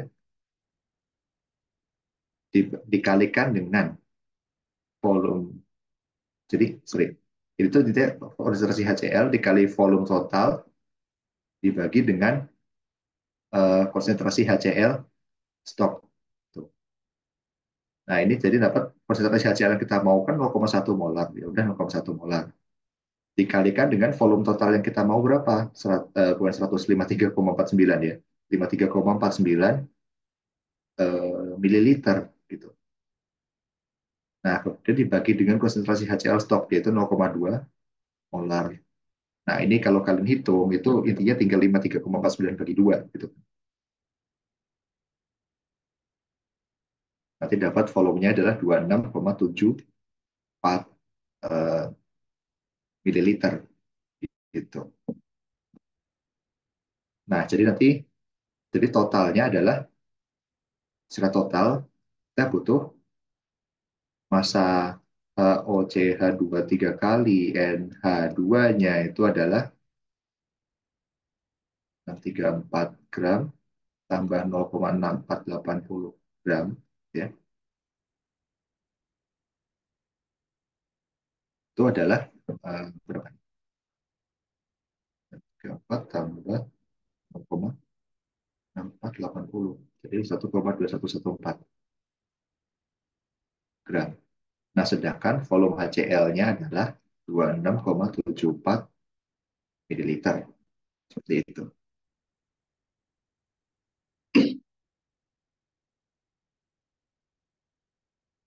Oke,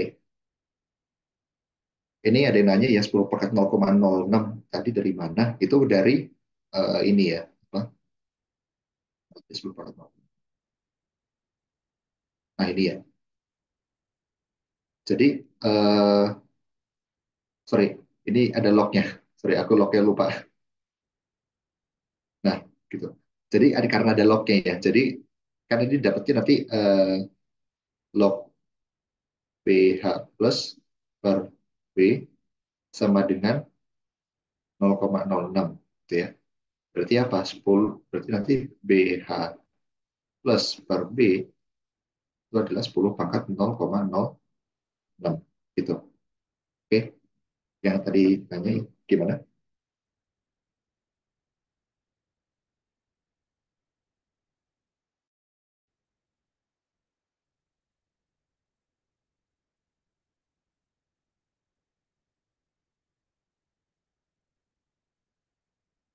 Oke, tadi ada yang tanya juga nih kenapa konsentrasi sama dengan volume. Balik lagi ya, itu di yang sebelumnya. eh,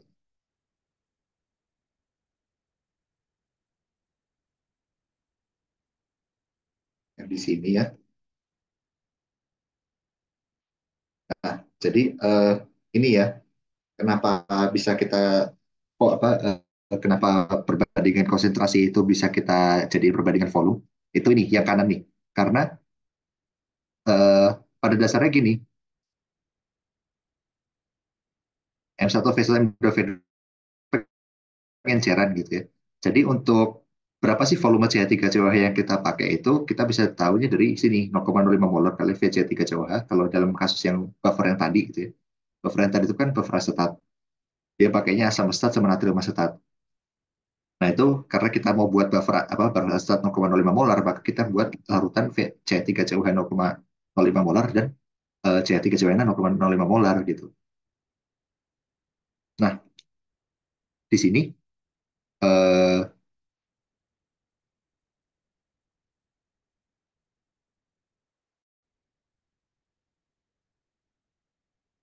nah, jadi di sini untuk membuat stok yang 0,05 apa untuk membuat ininya ya, untuk membuat larutan akhir yang 200 ml itu kan stoknya 0,05 molar.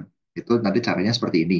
Jadi 0,05 molar konsentrasi stok dikali volume dari CH3COH itu akan sama dengan konsentrasi dari CH3COH kali 200 ml. Terus yang bawahnya karena stoknya sama, konsentrasinya 0,05 molar, kemudian dikali volume CH3CONA sama dengan konsentrasi CH3CONA di akhir dikali 200 ml. 200 ml ini volume akhir. Nah, kalau dua persamaan ini kita bagi satu sama lain, jadi yang kiri yang atas dibagi dengan yang bawah, kanan atas bagi kanan bawah, jadi nanti akan jadi seperti yang bawah sini. Jadi 0,05 molar yang bisa kita coret, 200 ml juga kita bisa coret. Nah, akan dapat bahwa volume CH3COH per volume CH3CONA itu sama dengan konsentrasi dari CH3COH per CH3CONA gitu. Jadi perbandingan volume itu sama dengan perbandingan konsentrasi gitu. Nah, yang tadi itu juga sama seperti itu konsepnya. Oke, kebayang yang ini, yang tadi tanya.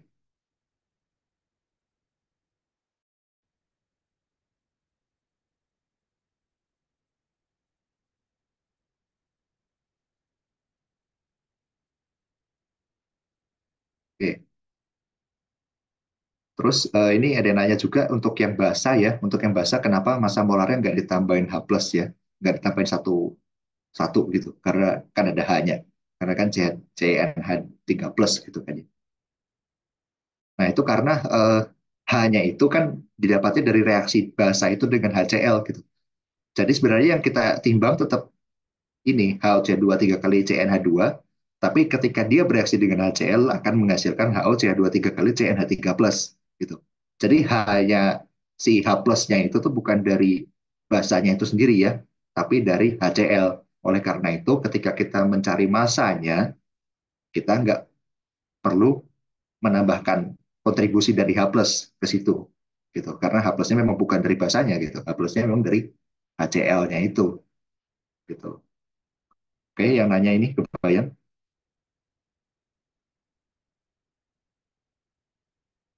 Oke, ini ada yang nanya lagi, kenapa ngitung massa basanya pakai volume 53,49? Ya karena volume basanya bukan basa ya. Oh, ini basa yang ini yang bawah ya.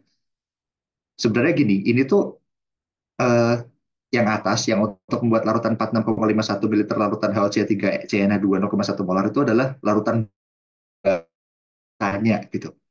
Jadi untuk membuat buffer itu kan kita butuh larutan basa sama larutan asam.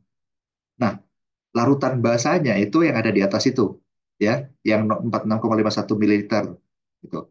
Nah, kemudian untuk membuat larutan asamnya, jadi larutan asamnya itu kan pada dasarnya harusnya kita membuatnya tuh larutan HOCH2 3 kali CNH3 plus gitu kan. Nah, sedangkan zat yang ada di soal itu nggak ada yang mengandung ion HOCH2 3 kali CNH3 plus. Bagaimana caranya kita membuat ion ini? Itu adalah kita dengan mereaksikan basanya dengan asam kuat. Dalam hal ini asam kuatnya adalah HCl. Nah, eh, jadi kenapa kita hitung massa basa pakai 53,9 itu karena pada bagian ini kita tuh pengen membuat larutan asam gitu. Larutan HOCH2 3 kali CNH3 plus. Nah, untuk membuat larutan itu kita butuh basanya yaitu HOCH2 3 kali CNH2. Nah, berapa masanya ya tentu saja mengikuti volume asam yaitu 53,49 mililiter gitu ya. Nanti itu akan direaksikan dengan asamnya yaitu HCl dengan mol yang sama gitu ya, dengan mol yang sama gitu. Nah, nanti akan dihasilkan HOCH2 3 kali CH3 plus 0,1 molar gitu.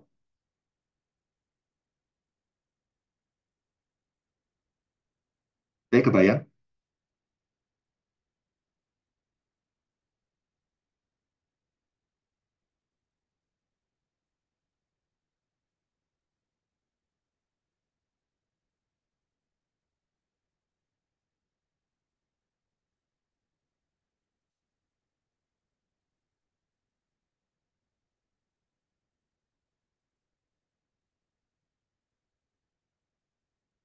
Ya, terus ada yang nanya kenapa minus log bukan plus log ya. Rumus Henderson-Hasselbalch itu kan didapatnya dari ini ya, dari rumus asam basa umum ya. Jadi untuk rumus buffer itu didapatnya dari persamaan Henderson-Hasselbalch yang merupakan konsekuensi dari persamaan Ka. Jadi kalau kalian ingat Ka itu adalah untuk suatu asam Ha gitu ya.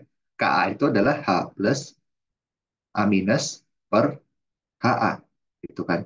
Konsentrasi H plus konsentrasi A minus per konsentrasi Ha gitu. Nah, persamaan ini bisa kita atur ulang gitu ya. Jadinya apa?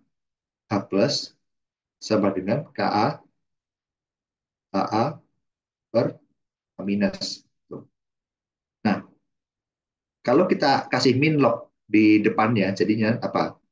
Min log H plus sama dengan min log Ka Ha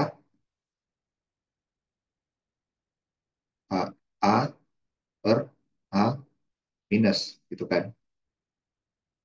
Tuh. Nah ini itu nanti min log H plus itu apa? pH kan.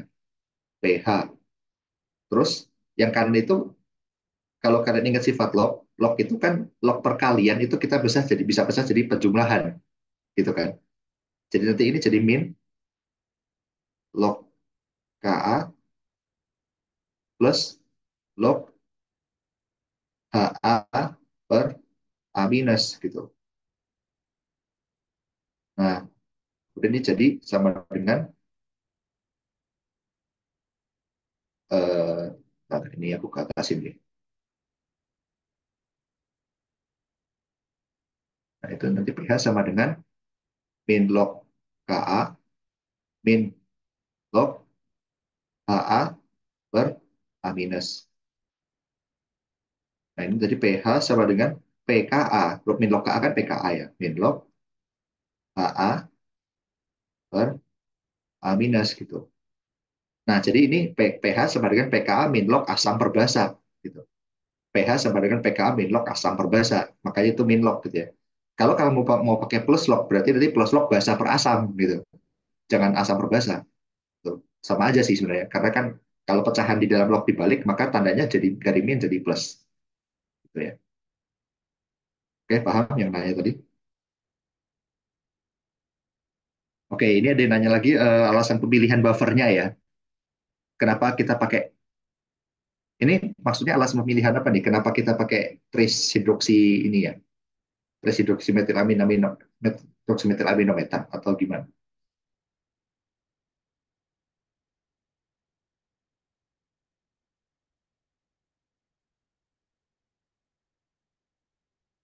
Oh, oke. Nah, jadi kenapa kita pakai trace itu? Alasan pertama adalah pH yang kita mau itu pH 8, pH buffernya. Nah, tadi kan prinsip buffer itu adalah semakin dekat pKa dari suatu asam terhadap pH buffer, maka buffer itu makin bagus. Kenapa makin bagus? Karena berarti dia eh, apa ya? Karena nggak terlalu jauh-jauh dari pKa, maka kemampuan dia untuk ngebuffer tuh makin tinggi gitu. Nah, jadi satu karena memang trace ini yang pKa-nya paling dekat dengan si buffer yang kita inginkan yaitu pH 8. Trace ini kan pKa-nya 8,06 gitu ya. Dan memang yang paling dekat yang itu gitu kan di antara yang lain. Itu alasan pertama karena dia paling dekat pKa-nya dengan pH ya. Nah, yang kedua eh, adalah kenapa kita pakai itu adalah supaya tidak terbentuk endapan. Jadi gini, proteinnya itu kan membutuhkan kalsium untuk fungsinya ya. Nah, kalau kita pakai buffer yang, jadi kandidat lain yang bisa kita pakai itu sebenarnya adalah ini ya, natrium dihidrogen fosfat yang pKa-nya 7,2 itu. Itu kan sebenarnya juga lumayan dekat dengan 8 gitu ya. Nah, kenapa kita nggak pakai itu? Karena enzim ini membutuhkan kalsium untuk fungsinya. Kalau kita pakai buffer yang berbasis fosfat, ada ion fosfatnya gitu ya, di dalam larutan, maka nanti ada kemungkinan kalsiumnya itu bakal mengendap. Karena kalsium fosfat itu nggak larut gitu kan. Nah, kalau kalsiumnya mengendap karena ada fosfat, akibatnya apa? Akibatnya si enzim ini, si protein ini nggak bisa menggunakan kalsium ini gitu. Karena kalsium yang bisa dipakai oleh protein itu harus berupa larutan gitu. Nggak bisa si protein menggunakan kalsium yang endapan gitu ya. Nah, oleh karena itu, kalau kalsiumnya ngendap, maka nanti kemungkinan akan proteinnya ini akan mengalami kehilangan fungsi. Dan itu tentu saja kita tidak menginginkannya gitu kan. Makanya kita menggunakan kita menghindari buffer yang berbasis fosfat itu karena nanti kalau ada ion kalsium, kalsiumnya bisa mengendap. Kalau kalsium mengendap, proteinnya tidak bisa menjalankan fungsinya dengan baik karena dia kehilangan kofaktornya yaitu kalsium. Oke, kebayang? Nah, sekarang kenapa kita pakai ETRIS dan HCl itu karena apa namanya? Karena tris itu merupakan suatu basa, kita kan seharusnya kita butuh larutan asam konjugatnya. Nah, tapi ternyata di bahan-bahan ini nggak ada nih larutan asam konjugatnya atau padatan yang mengandung asam konjugatnya. Oleh karena itu, asam konjugatnya kita buat dengan mereaksikan tris ini dengan asam kuat, yaitu HCl, gitu. Sehingga nanti kita akan dapatkan apa asam konjugatnya. Gitu. Oke, paham yang tadi nanya kenapa pakai tris? Oke, sip. Oke, ini ada yang nanya kenapa di akhir masanya sampai jadi masa total. Ini sebenarnya ini sih, karena kan ini yang ditanya berapa banyak asam dan basa konjugat yang diperlukan gitu kan. Ya pada dasarnya larutannya yang kita timbang itu kan sebenarnya si sorry, masa yang kita timbang itu sebenarnya si kalau c dua tiga kali N, oh ya sorry, C ya kurang, CNH2 nih. Nah, jadi ya memang ditambahin supaya tahu aja, oh total tris hidroksimetil aminometannya tuh yang kita butuhkan sekian gitu loh. Itu aja sih sebenarnya. Sebenarnya nggak ditambahin pun harusnya nggak apa-apa sih.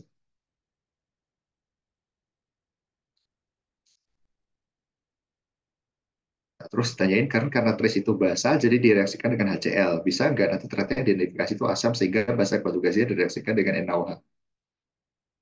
Eh, oh, maksudnya untuk membuat basa konjugatnya asamnya direaksikan dengan NaOH gitu ya? Oke, bisa. Jadi ini sebenarnya ini pengalamanku juga gitu ya. Jadi ini kejadian di aku waktu itu. Karena waktu itu aku butuh buffer sitrat.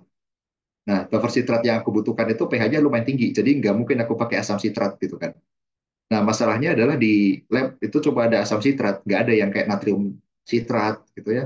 Itu nggak ada gitu. Nah, akibatnya apa? Aku harus membuat bahasanya tuh ya dengan mereaksikan asam sitrat dengan NaOH gitu ujung-ujungnya. Ya, jadi bahasa konjugatnya aku buatnya seperti itu. Gitu. Ya, ya, jadi mungkin aja gitu ya. Kalau memang tersedia ya ternyata asamnya nggak ada basanya gitu ya, tapi ternyata ada basa kuat, ya bisa aja kita membuat buffernya itu asamnya langsung kita buat dengan melarutkan, basanya kita campurkan asam dengan basa kuat, misalnya NaOH gitu ya. Itu bisa aja. Oke, paham? Nah, untuk mengetahui asam atau basanya itu sebenarnya lebih ini sih. Biasanya memang yang dicantumkan di situ selalu pKa gitu ya. Jadi kalau misalnya trisidroksimetilamidometan ini kan kelihatan banget ini tuh basa. Kenapa? Karena ada NH2-nya di sini, ada gugus amina gitu kan. Nah, ada gugus amina ini tuh ya kalau kalian udah ngerti di organik juga kan amina itu basa gitu ya. Jadi kalau ada pK 8 koma itu nggak mungkin untuk basanya gitu ya. Nggak mungkin PKB gitu. Karena PKB-nya pasti pasti kurang dari 7 PKB-nya karena dia basa gitu. Pasti ini adalah PKA dari asam konjugatnya gitu ya. Kalau bahasa tuh pasti kalau bahasa tuh PKA-nya bakal lebih dari 7 gitu ya. Nah, PKA lebih dari 7 itu berarti PKA untuk asam konjugatnya gitu.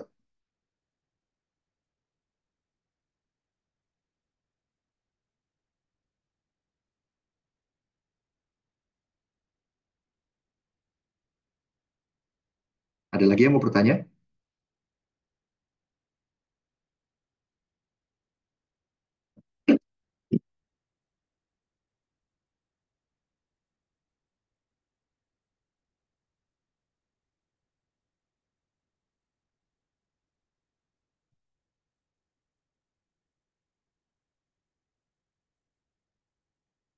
Oke, kalau udah kita lanjut ke soal berikutnya ya.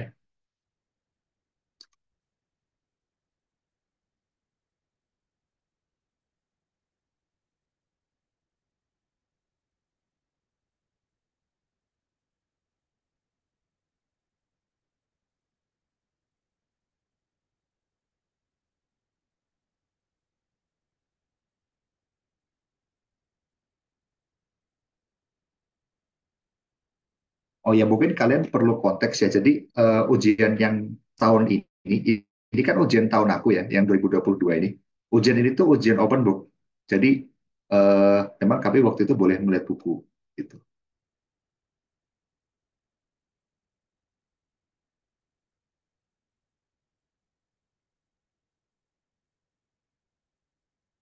Oke, oke untuk nomor dua ini ya.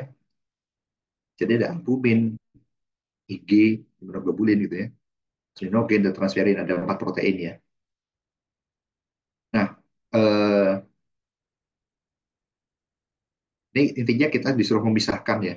Jadi gimana cara kita identifikasi protein yang terdapat dalam campuran besi albumin, IgG, plasminogen, transferin. Terus rancangan gimana cara kita memisahkan dan memberikan protein dari campuran besi albumin, IgG, plasminogen, transferin. Nah, pada dasarnya ini tuh untuk yang gimana cara mengidentifikasinya itu pertama ini ya kita pakai ini. Eh, itu kita bisa pakai isoelectric focusing terus pakai SDS page.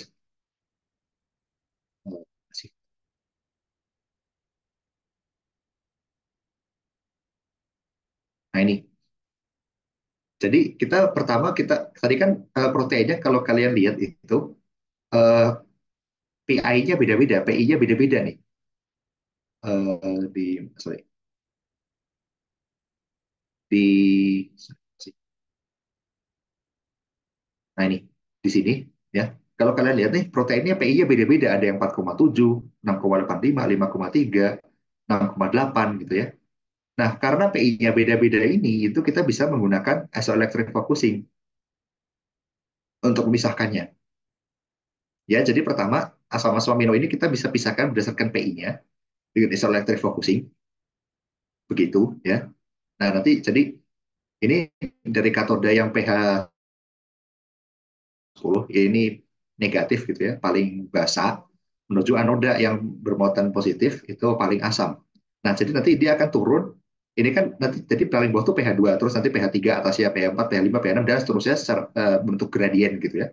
Dari pH 2 sampai pH 10 gitu. Dalam kalau dalam gel ini kasus contoh gel ini gitu ya.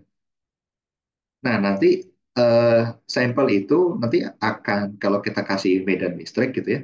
Kalau kita kasih tegangan listrik itu nanti dia akan turun terus sampai nanti dia mencapai daerah yang sama apa yang sesuai dengan PI-nya gitu. Mengapa demikian? Karena ketika dia mencapai daerah yang pH-nya sama dengan PI-nya, muatan dia menjadi nol. Kalau muatan dia menjadi nol, dia tidak akan terpengaruh oleh medan listrik. Ingat bahwa medan listrik itu hanya mempengaruhi molekul-molekul yang bermuatan. Kalau molekulnya netral, muatannya nol, maka dia tidak terpengaruh oleh uh, ini apa terpengaruh oleh medan listrik.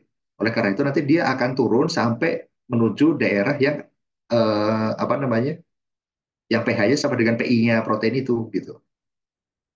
Gitu. Nah, ini dipisahkan berdasarkan PI-nya gitu. Nah, kemudian kita bisa lanjutkan menggunakan hasil dari isoelectric focusing itu untuk elektroforesis dua dimensi. Jadi nanti eh, gel hasil isoelectric focusing itu kita pisahkan dengan SDS page gitu ya. Dengan SDS page itu untuk memisahkan berdasarkan ukurannya gitu ya. Nanti protein yang memiliki ukuran lebih besar akan apa namanya? akan bergerak paling lambat gitu. Sedangkan ukuran yang ukuran paling kecil itu akan bergerak paling cepat gitu. Nah, nanti jadi akan ketahuan nih protein dengan ukuran sekian dan PI sekian itu adalah apa. Protein dengan PI sekian dan ukuran sekian itu adalah apa gitu. Nah, jadi dari sini nanti bisa kelihatan nih mana sih imunoglobulin, mana sih plasminogen, mana sih transferin gitu. Oke, kebayang?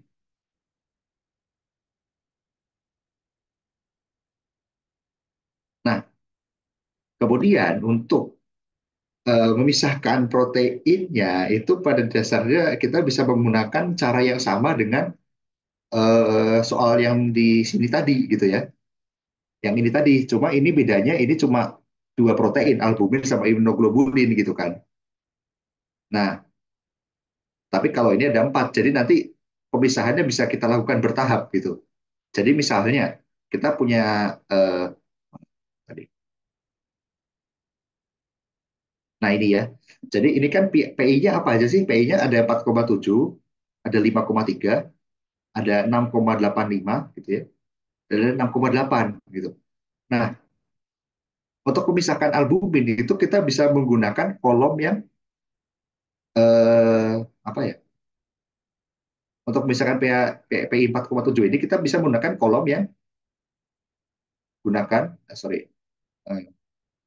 gunakan kolom yang eh, yang bermuatan positif eh, pada pH. Sorry, ini aku taruh di belakang aja ya, taruh di sana.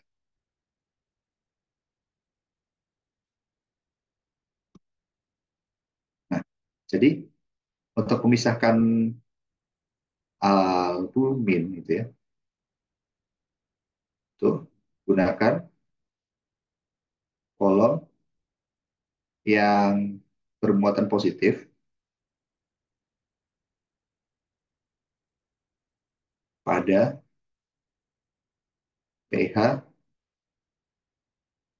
pH di atas 4,7 gitu ya.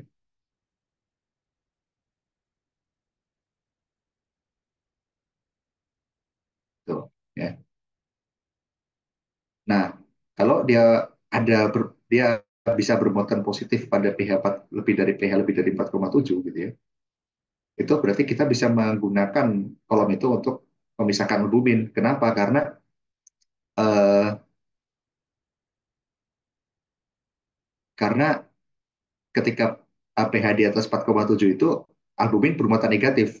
Kalau misalnya kolomnya bermuatan positif, maka nanti albumin bisa tertahan di situ, sedangkan apa namanya protein-protein lain tidak, gitu ya. Eh, Sorry, gunakan kolom yang bermuatan positif eh,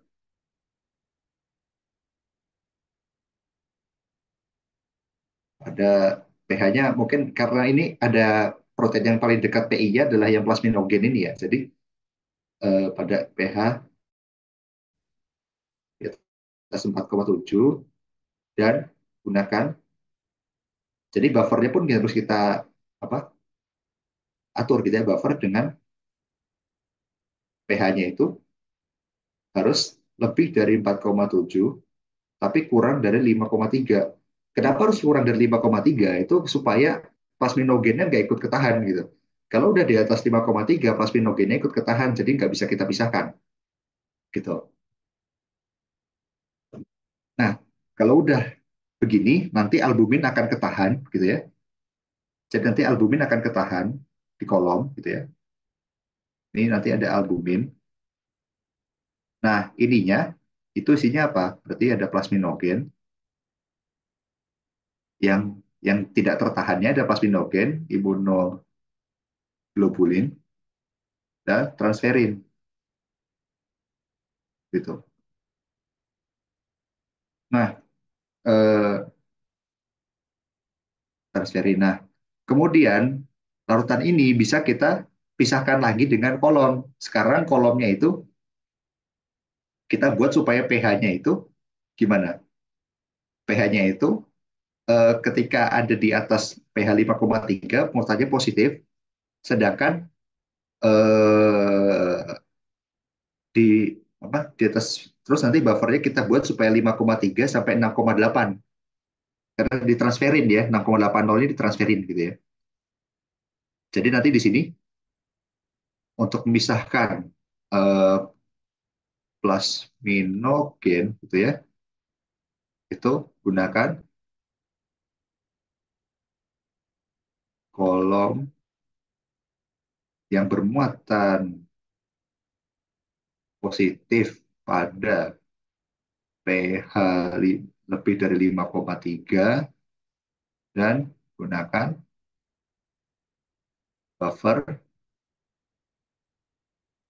dengan jadi pH-nya harus di antara 5,3 dan 6,8 gitu. Nah, dari sini kemudian eh,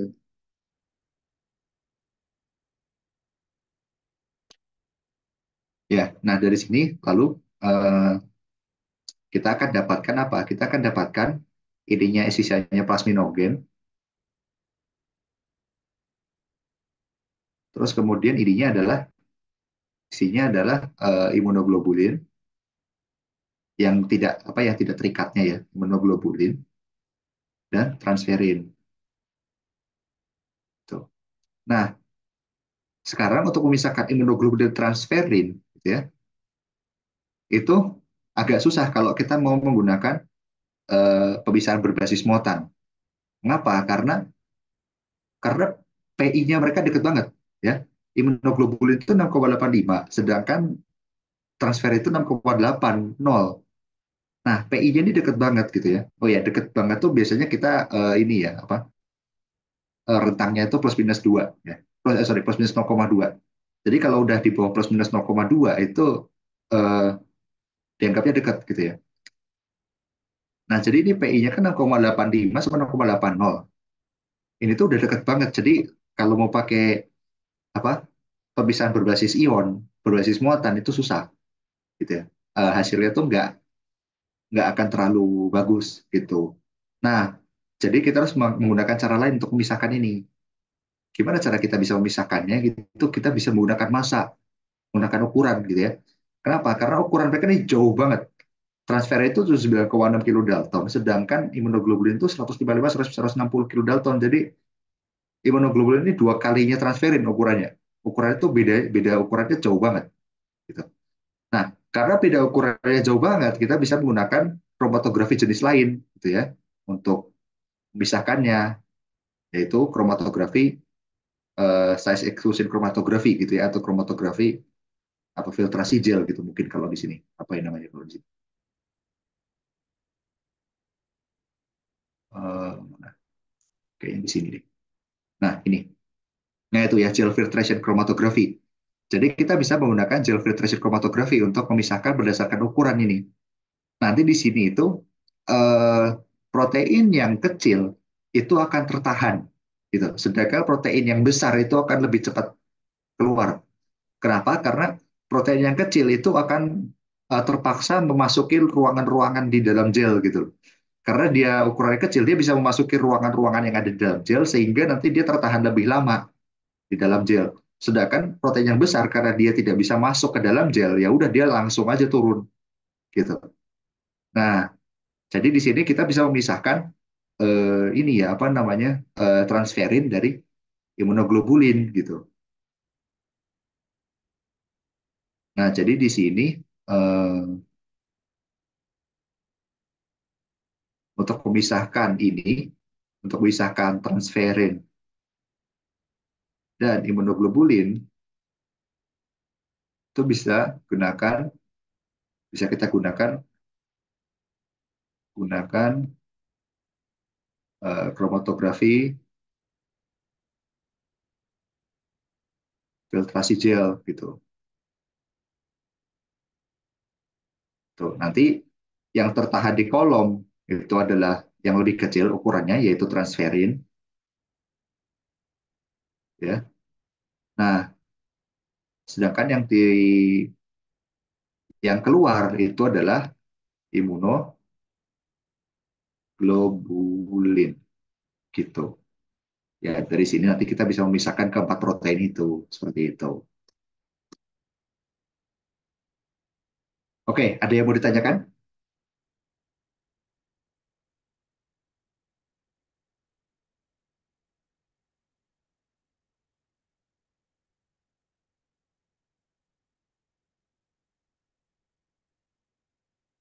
Oke, untuk transferin sama imunoglobulin bisa pakai sentrifugasi nggak? Sebenarnya bisa ya. Tapi ya itu apa harus diatur kecepatannya sedemikian rupa supaya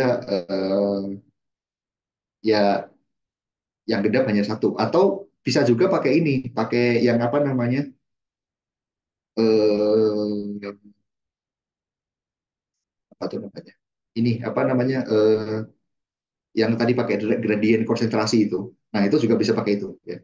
Jadi bisa bisa juga pakai sentrifugasi ya. Sebenarnya bukan rentang untuk kromatografi penukar ion ya, plus minus 0,2 itu untuk rentang buffernya sebenarnya. Jadi kita bikin buffer tuh, biasanya ketelitiannya kita plus minus 0,2 gitu ya, untuk buffer. Jadi ini sebenarnya bukan ketelitian untuk kromatografinya ya, lebih ke ketelitian untuk buffernya. Jadi karena kita nggak bisa bikin buffer yang reliable untuk rentang pH sekian sampai sekian, maka nanti ya akibatnya adalah pemisahannya bisa nggak sempurna. Bisa sih gitu. Oke, paham?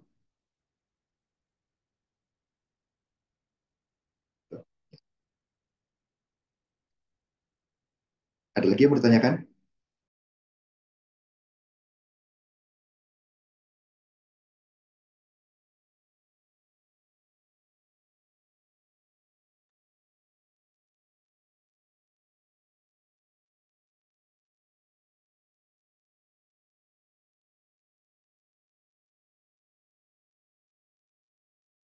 Oke, kalau nggak ada, kita lanjut ke soal berikutnya ya.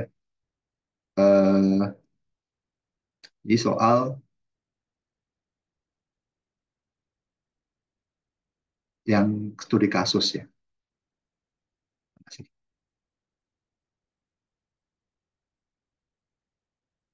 Hmm, ini ya. Nah, jadi ini ada hipotesis yang diduga akibat infeksi adenovirus 41. Adenovirus ini merupakan diare berat. Adenovirus 41 terhadap asam lambung sehingga keadaan bersama kecemasan.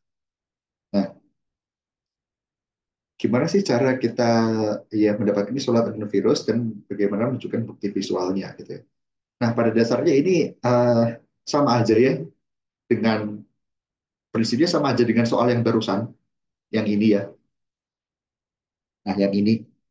Jadi gimana cara kita isolasi? Yaitu paling bedanya ini sampelnya gitu ya.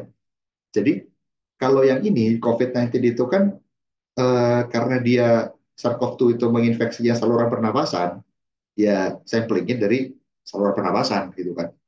Nah, sedangkan kalau si adenovirus 41 ini itu nanti adenovirus 41 ini kan kalau dilihat dari sini apa infeksinya itu ini ya ditemukan pada saluran pencernaan gitu. Nah, jadi nanti samplingnya itu bukan dari apa namanya saluran pernapasan, tapi dari saluran pencernaan gitu. Misalnya dari lambung lah atau usus halus lah gitu. Nah, nanti setelah diisolasi dari situ, baru kemudian dilakukan tahapan yang sama sebenarnya dengan yang ini ya.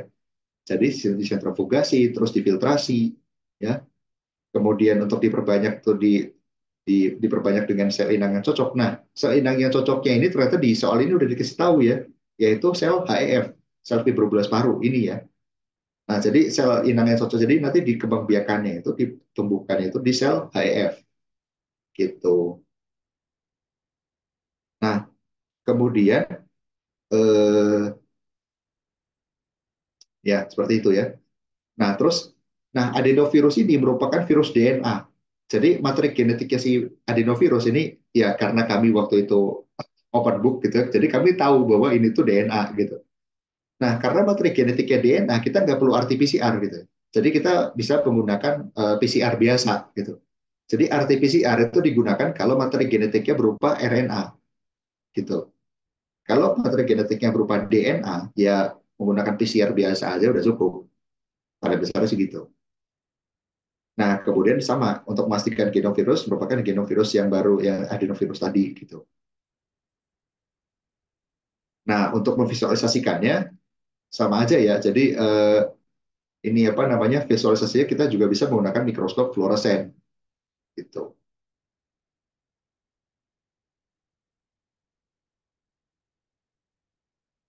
Ya pada dasarnya sih mirip aja dengan yang ini ya. Tapi ini kalau yang B sama C kan untuk proteinnya. Jadi untuk yang B sama C kita nggak melakukan ya. Kalau yang di soal soal ini karena yang ini kan kita cuma ini yang mendapatkan isolat virusnya itu doang gitu. Jadi sebenarnya itu tuh cuma soal yang A ini cuma dimodifikasi gitu aja. Gitu. Oke, ada yang mau ditanyakan?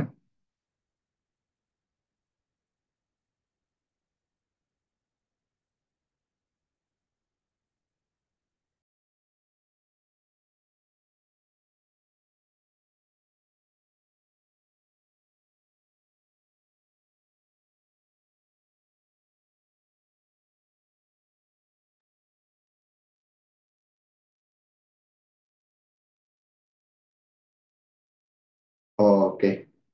Ini ada yang minta kunci jawaban yang 2023 ya. Mungkin ini ya apa namanya? Maksudnya file yang saya pakai ini atau yang udah saya coret-coret. Nanti ini aku kasih juga kok. Aja. Terus ini ya, tem. Ada yang nanya tem. Tem itu bisa nggak untuk visualisasi virus? Bisa ya. Bisa ya untuk apa tem tuh bisa untuk visualisasi virus juga. Terus sebenarnya banyak sih teknik visualisasi virus tuh bisa tem, bisa SEM juga. Jadi tergantung penggunaannya ya. Jadi kalau tem itu nah ya ini ya mana sih? Nah, jadi kalau tem itu dia lebih detail apa namanya untuk mengetahui struktur dalam ya, struktur yang ada di dalam virusnya gitu ya misalnya itu lebih detail untuk tem. Nah, untuk SEM itu lebih cocok untuk melihat permukaan gitu ya. Contohnya yang kayak gini nih. Buat ngelihat permukaan dia bagus banget gitu. Nih bedanya TEM sama SEM dari organisasi yang sama. Jadi kalau SEM itu cocoknya lebih untuk melihat permukaan. Sedangkan kalau TEM itu cocoknya untuk melihat bagian dalamnya nih seperti ini gitu. Ya. Karena memang elektronnya pun beda gitu ya. Kalau TEM itu kan elektronnya dilewatkan ke spesimen, ke sampel. Sedangkan kalau SEM itu elektronnya kayak dipantulkan atau dihamburkan gitu. Nah, jadi nanti ini lebih cocoknya untuk permukaan. Nah, ada yang oke, untuk yang tadi nanya tem gimana?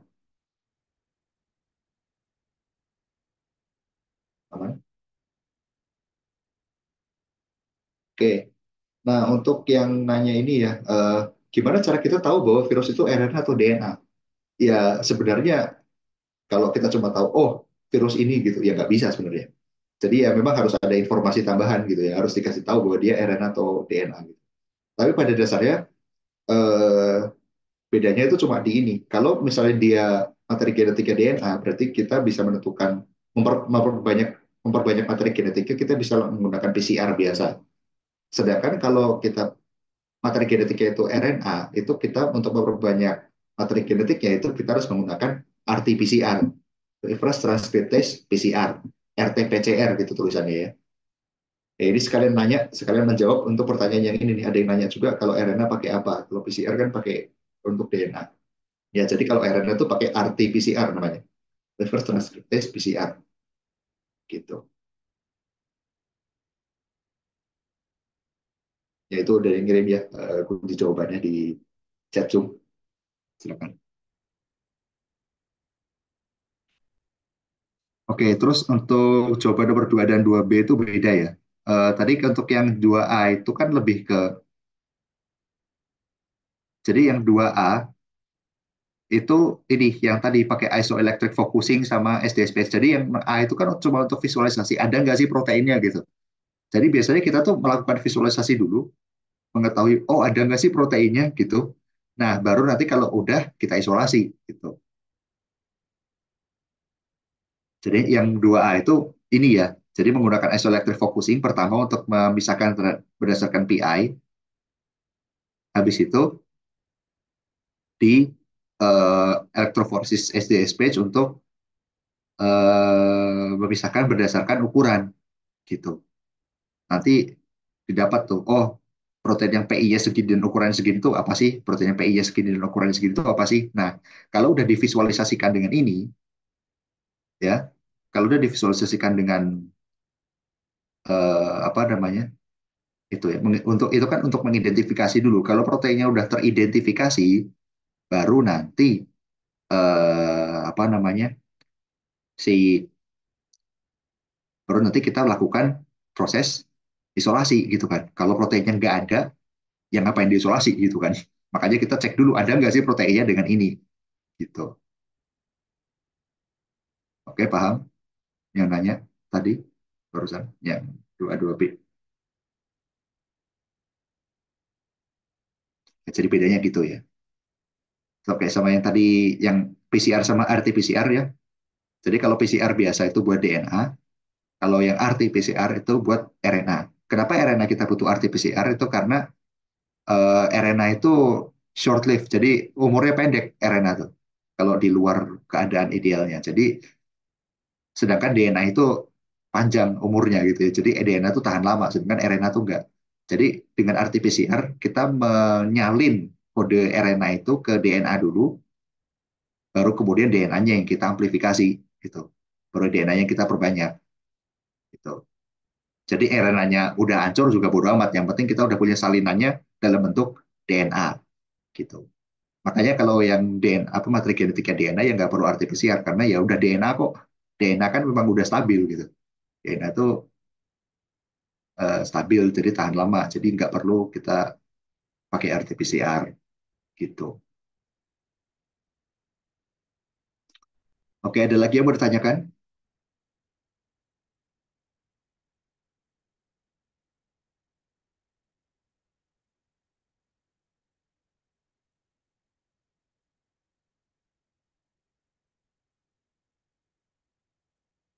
Oke, kalau nggak ada mungkin aku kembalikan ke MC ya, silakan. Oke, terima kasih ya Kak Odai untuk hari ini mau menemani kita dalam belajar ujian 2D di Kamis. Oke, oke, terima kasih juga buat teman-teman. Jangan live dulu ya bentar, aku mau dukung.